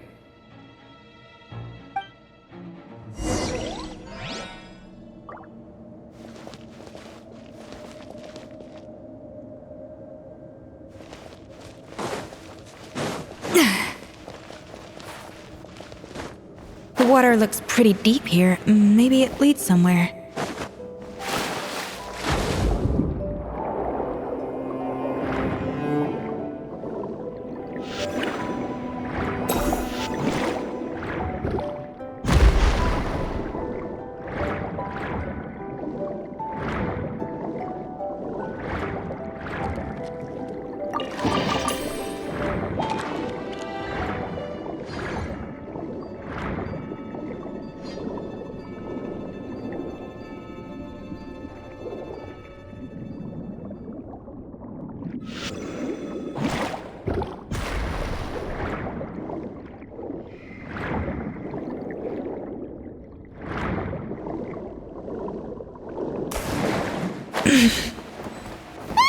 Golems! How are they still mobile? They were probably awakened by the explosion just now. Alright, Knife Skills 101. Time for some rough chopping. Just enough. Born of ice. Burn it down! Pyroclastic Surge! A brash maneuver! This is long overdue. Rest and rebuild! Show no fear! Yeah! Yeah! Yeah! No resting, no problem! Yeah! No touching! Accessed enough! One with nature. Light it up! Light of the blazing sun!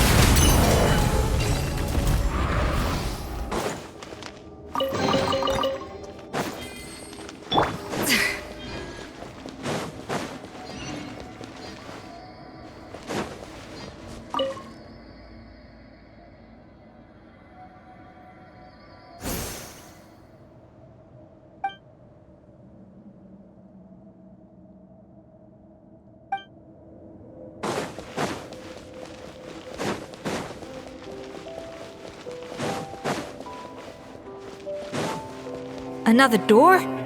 Guess we need to prepare another feast for our guests.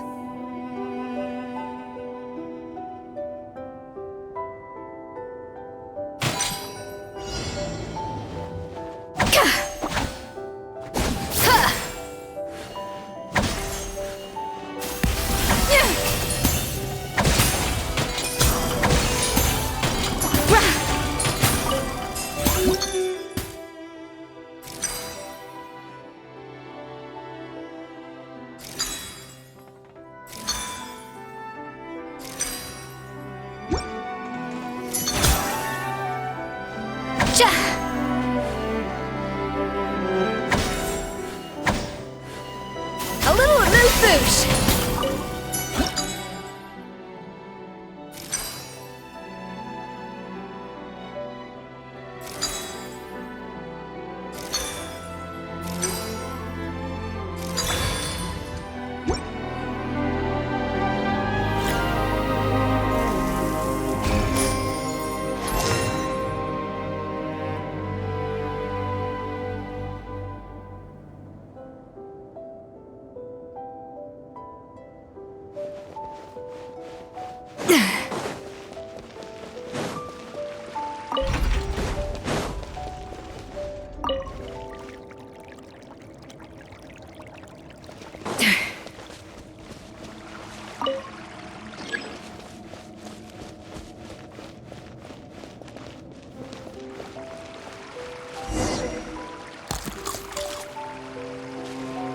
It seems to really like the texture of Rome maritime flowers.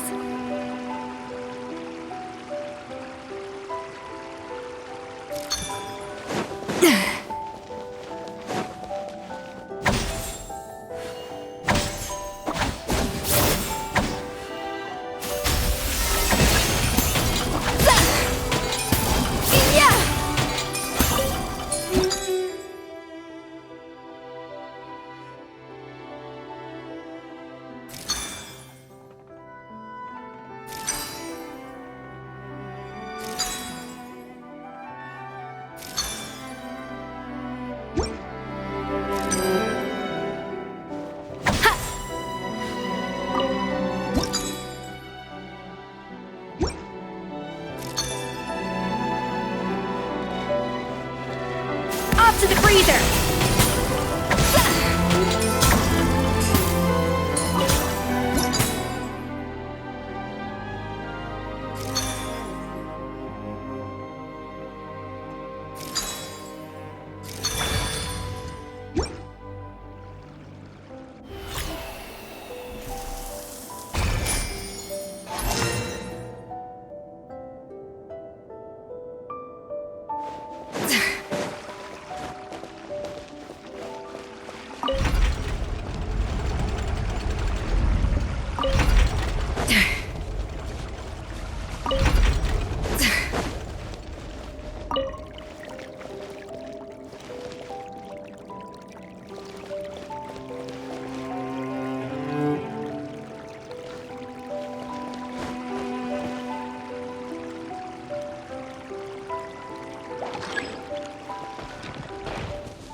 Time to go. The wind knows me.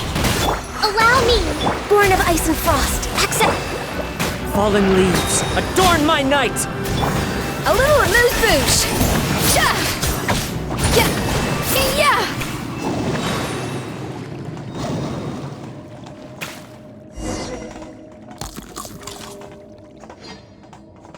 I never knew you could process Lumitwol like that. Alright, I've got to jot this down. Lumitwols and maritime flowers. This could open the door to a whole new world. Yep, that's literally the plan. Wait, hold on. Which door are you talking about?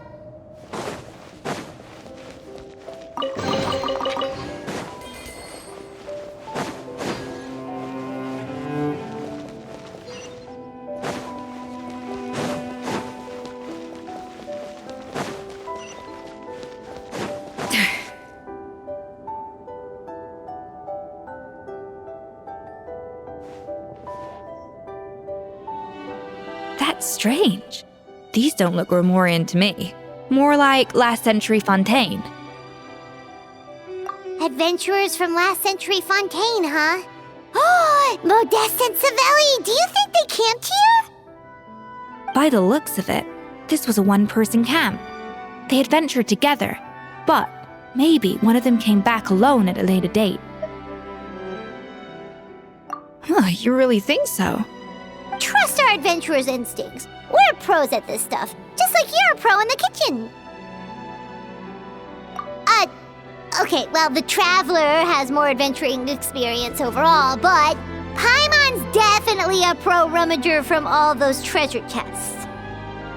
Darn it! Paimon was just about to show off her rummaging skills! Huh, no kidding.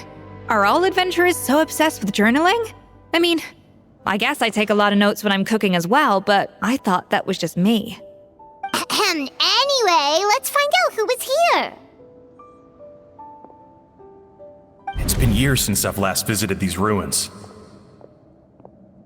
It's exactly the way I remember it. This place probably hasn't changed in millennia. Sadly, up above, on dry land, everything has changed. The treasure of Remoria. That's what we used to call it. Modeste was right about its potential. It turned Gâteau de Bourg into a national sensation. Our limited stock of the substance meant that the gâteau could only be produced on a small scale, but this only drove up the popularity all the more. Modeste was right about that too. He predicted all of it. He was praised as a genius, while I, as the one person who'd ever disagreed with him, was labeled a talentless fool. Modeste tried his best to console me, but I knew better than anyone just how great the gulf was between us. Our conversations grew scarce, and we saw less and less of each other. I didn't fight it. He had new friends and a career of his own. Why invite further disdain by inserting myself where I did not belong? I told myself that maybe one day, when I finally created a masterpiece of my own, I'd be able to face him without shame. Or maybe one day, when I've put these feelings of self-loathing behind me, I'd be able to ask him with a smile on my face, how about we go on one more adventure, for old time's sake? Unfortunately, that day will never come. So it was Savelli. From the sounds of it, he came back after Modeste had already died. I always thought it was just a legend. But if it's true, then this must be the place where they found their secret ingredient, the birthplace of Gateau de Bourg. In that case, what does that say about the death of Modeste? If it's all true, maybe Savelli really did have something to do with it. The taste of Gateau de Bourg has changed. Modeste was convinced of this, even though everyone swore they couldn't tell. Being the perfectionist that he was, he refused to accept even the slightest flaw in his work. He stopped all sales of the product, locked himself away in the kitchen, and worked day and night, vowing to find out where he had gone wrong.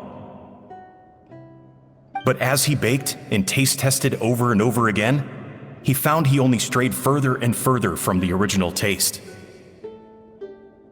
It was only when he was sipping on coffee one day and realized he could not taste the bitterness that the truth finally dawned on him.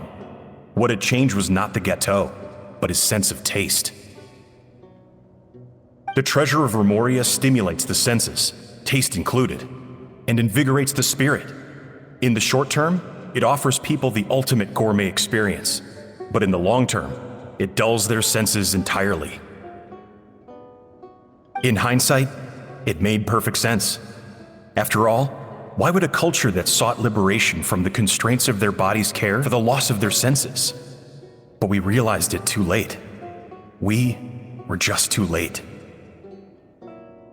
Over the course of his many culinary experiments, Modeste exhausted the remaining supply of the treasure of Remoria. He consumed it all himself. The finest culinary talent of his generation now faced a future in which he would never be able to taste anything ever again. Finally, in despair, he took his own life. And because we had become estranged, I could not be there to stop him, to offer some words of comfort, or even to say goodbye. Yet despite everything, he sent me his final letter. The treasure of Remoria? Guess Monica was really onto something. It really was a kind of drug. So, Modeste chose to end his own life. Then, why all the rumors that Savelli murdered him? Also, neither the Codex nor any other contemporary records make any mention of the treasure of Remoria. It's almost as if someone deliberately erased it from history. Modeste told me everything in his final letter. His was a tale of how even a genius could fail, and how much more devastating it is when it happens. Did he hope I would gain some personal catharsis from knowing the truth? Or maybe he wished for me to warn the public about the dangers of Gateau de Bourg, proving that I had been right all along. But if the public ever learned how Modeste's greatest triumph became his undoing, his fall from grace would be swift and merciless. 1 minute a genius, the next a joke. It would surely spell the end for his restaurant too. What would be his legacy then? How would future generations view everything we built together? I fear the scorn I have faced these last years would pale in comparison to the scorn shown to him by the history books. I cannot let that come to pass. I will do what I must to protect his name. It will mean tampering with his notes to remove the damning details, leaving mere fragments of our story behind.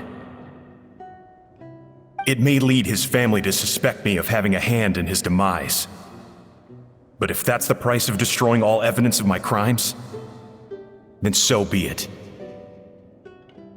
I would rather the world believe a tale of genius and jealousy than see his reputation in tatters. The final loose end is the evidence here, at the bottom of the sea. Huh? What's wrong? Didn't we say Savannah should be safe for now? So we thought, but if Monica finds out what happened to the treasure, there's no telling what she might do.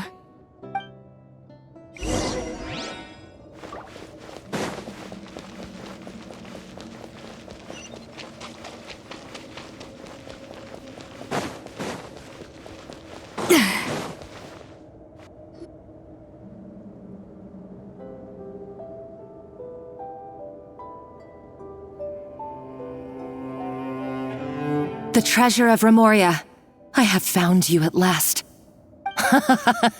Savelli, you tried your best to bury the truth, but you underestimated the children of Modeste. Some fragments of his diary escaped your clutches, and we have held on to them for generations. But I have to thank you too, Savannah. Without your help retrieving the codex, and with it the last piece of the puzzle, I may never have found this place.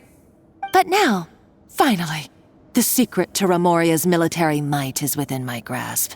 The treasure of Remoria is mine! Oh. It's empty. It's empty? Monica? Oh, we were seconds too late. Escoffier? What's the deal with that jar? Savelli's final act! He wanted to conceal the secret of the treasure forevermore and make sure it would never harm anyone again. So he came here after his friend's death and destroyed every last shred that remained. This can't be happening. All the years I spent piecing together the truth. All my painstaking planning. All that for an empty jar? Monica, don't do anything stupid. This ruin is more dangerous than you realize. Oh, shut your pie hole! Praise be to Lord Remus. You barbarian shall be slain.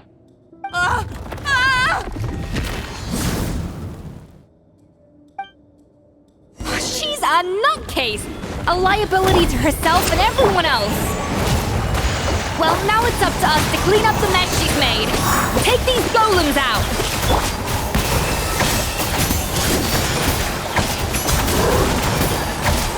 Clouds high, the birds come. The wind knows it. Burn it down! Wrath from the skies!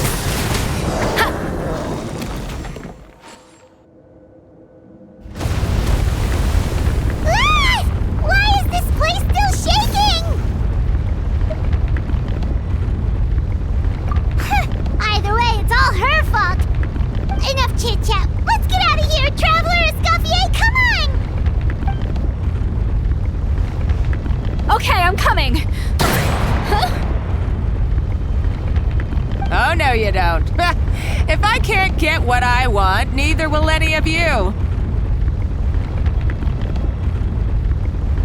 I've got nothing to show for my life's work so far. But if I can take another so-called genius down with me in my final moment, then it was all worth it. You're a psycho!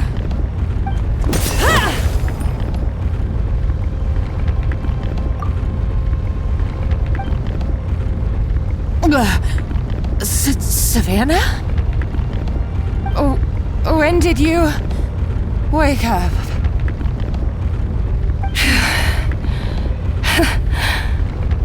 I may be a lousy chef, but it looks like I'm not a complete waste of space. Traveler?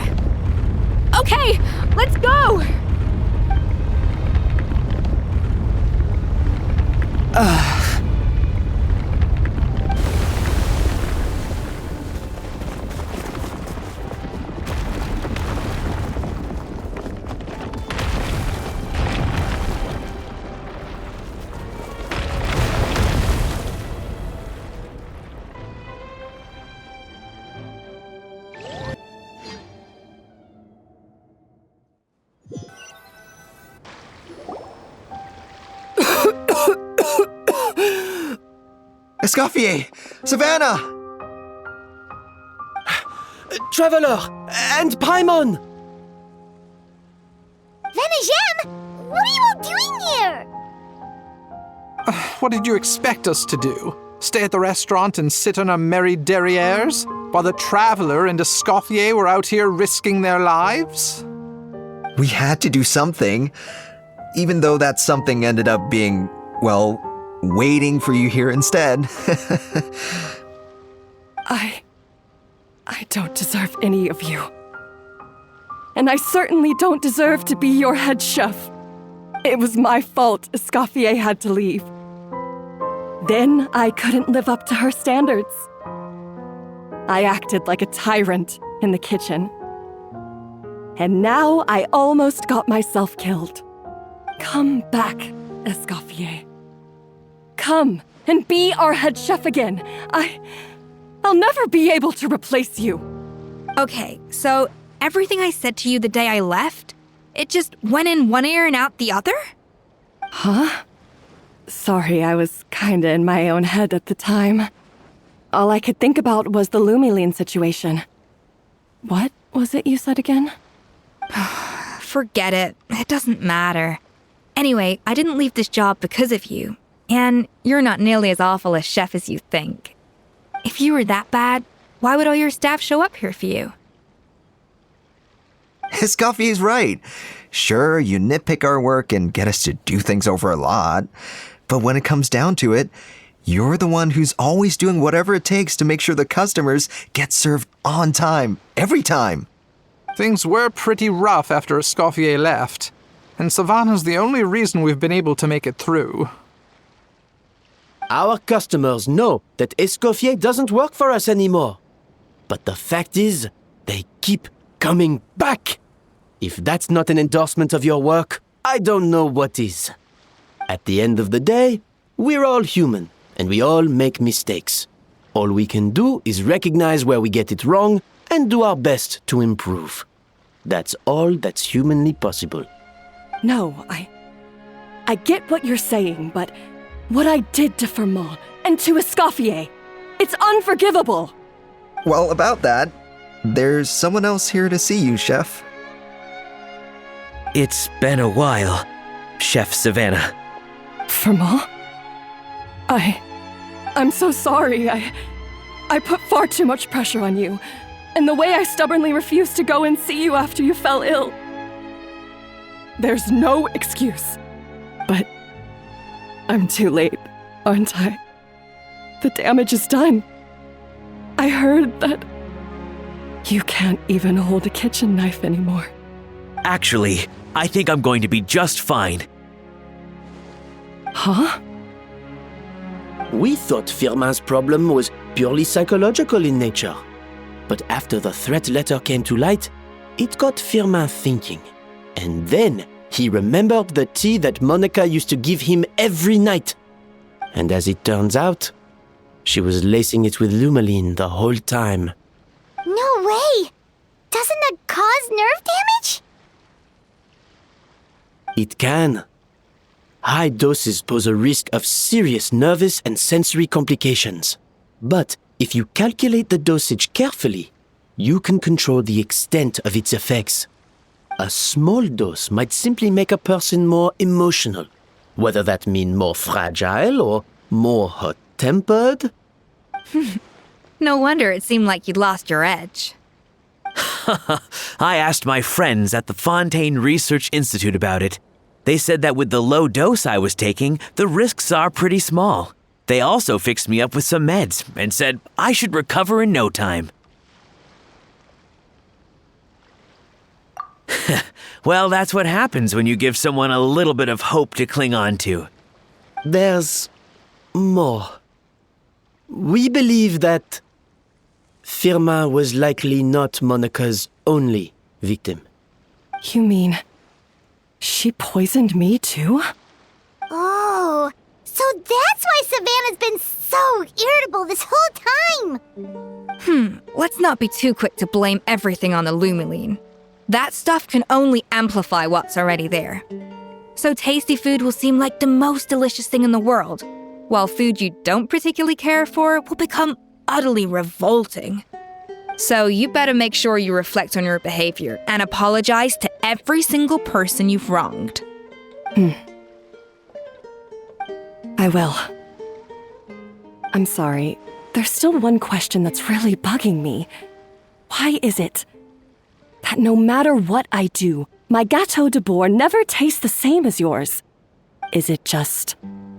is it because you're a genius and I'm not? It's because the heating element in your oven is broken, you silly goose. What?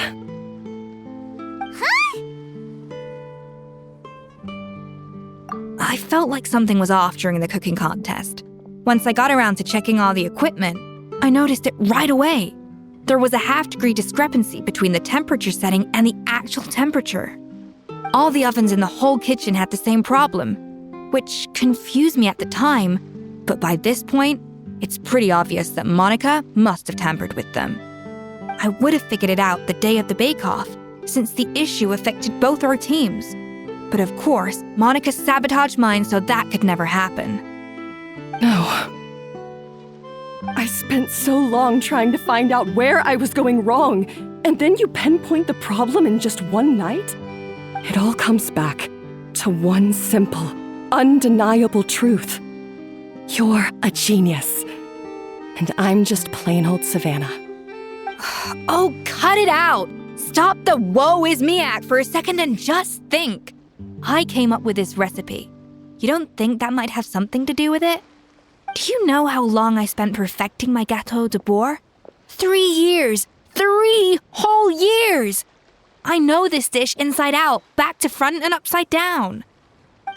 And you've been head chef now for what, 6 months? If that? A couple hundred failed attempts, and you're gonna throw in the kitchen towel and declare you'll never be successful because you're not a genius. You clearly have no idea how many kitchen failures I've had under my belt, or just how long it took me to finally get my recipe to a level I was satisfied with. Genius or not, everyone makes mistakes. Modeste did, Savelli did, everyone does. You're only a lousy chef if you don't face up to your mistakes, learn from them, and then keep chipping away until you crack the problem once and for all. Surely you haven't forgotten all that. You were no lousy chef back when I handed you the reins. I haven't forgotten. And I'll make sure I never do. That's our head chef. Ha ha! Sounds like we won't need another changing of the guard in the Hôtel de Bord kitchen anytime soon. Huzzah! Aw, what a perfect ending to a crazy journey. Look how happy everyone is. So you got your mojo back now?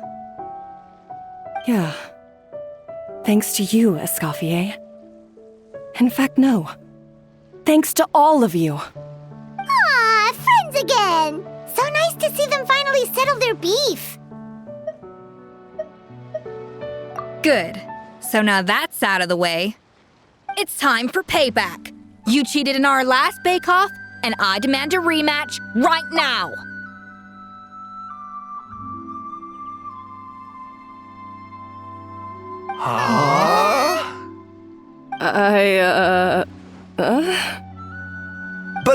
But that was mostly Monica's fault, wasn't it? Right. And also, does it have to be right now? Savannah's only just got her mojo back, and you barely escaped from a death trap. No excuses. This is a cooking contest between 2 top chefs, and nothing will stand in its way. So grab your spatula and get ready, because this rematch is happening today, right now, this instant.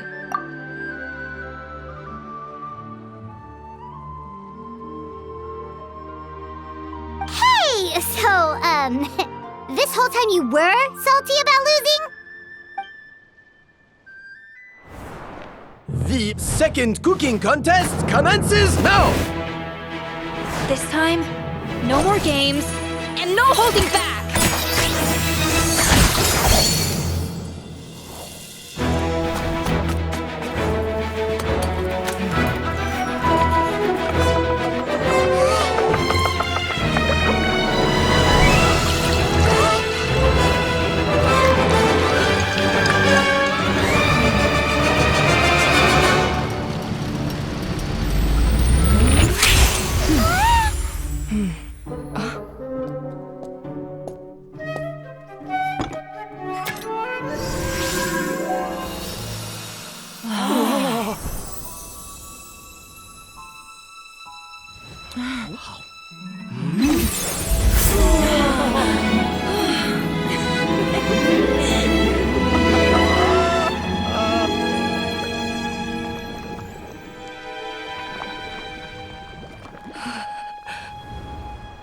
I feel like I don't have the right to be here.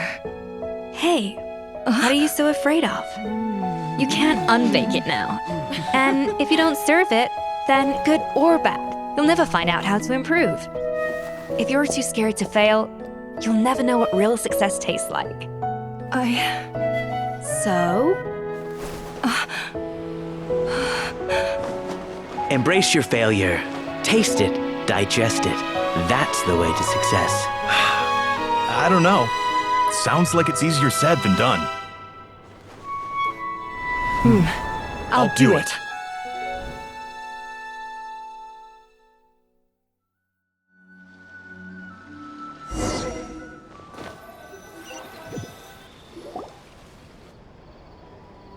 The results are in! A landslide victory for Escoffier! Quite rightly, too. Piece of cake.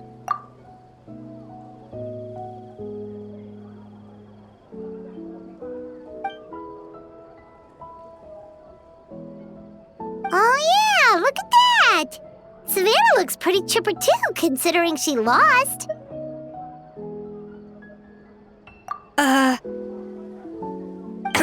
Now, where were we?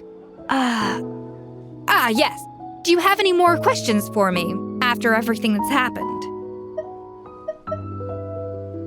I thought Navia would have filled you in.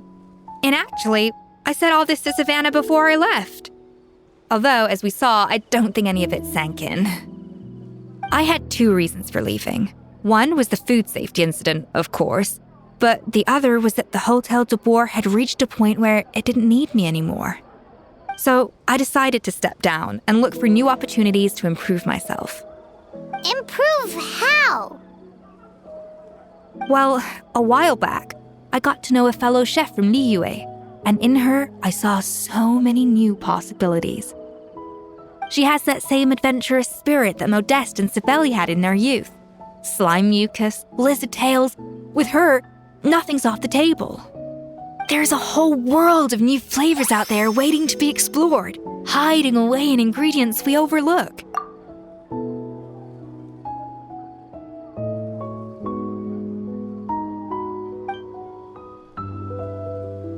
Case in point, remember those Romaritime flowers down in the ruins? I used them in the cooking contest just now.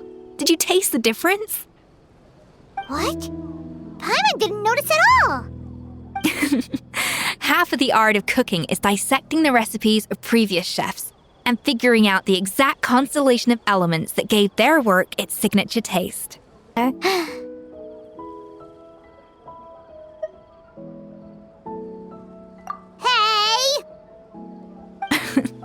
Don't worry, it's not going to be a free-for-all like in Modeste's time.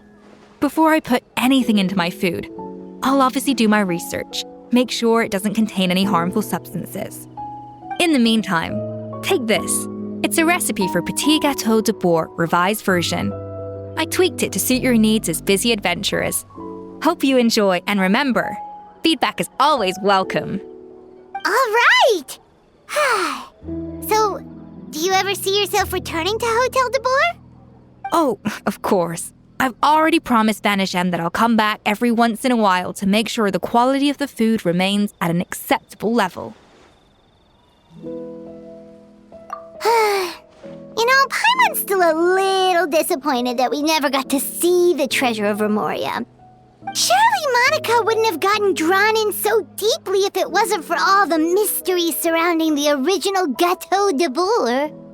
She practically dedicated her life to finding the lost pieces of Modeste's diary, then went to all that trouble to infiltrate the Hotel de Boer. And in the end, it was all for nothing.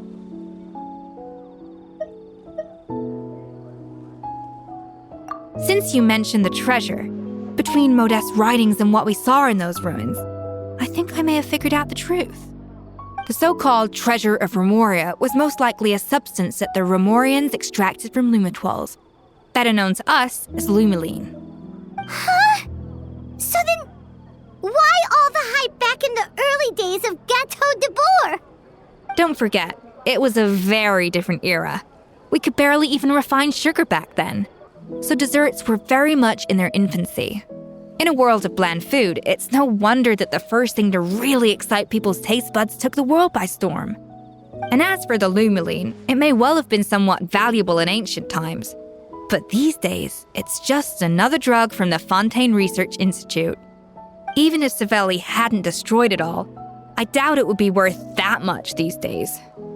So after all that, there was nothing in those ruins but worthless junk. Feels strange to say it, but Paimon almost feels sorry for Monica. She sacrificed it all only to get nothing in return. Hey! Huh? Navia? You just got back from that underwater ruin, right? Well, check it out. They ran a special issue. Did you see anything like this down there? Freshly unearthed from the ruins of Rumoria.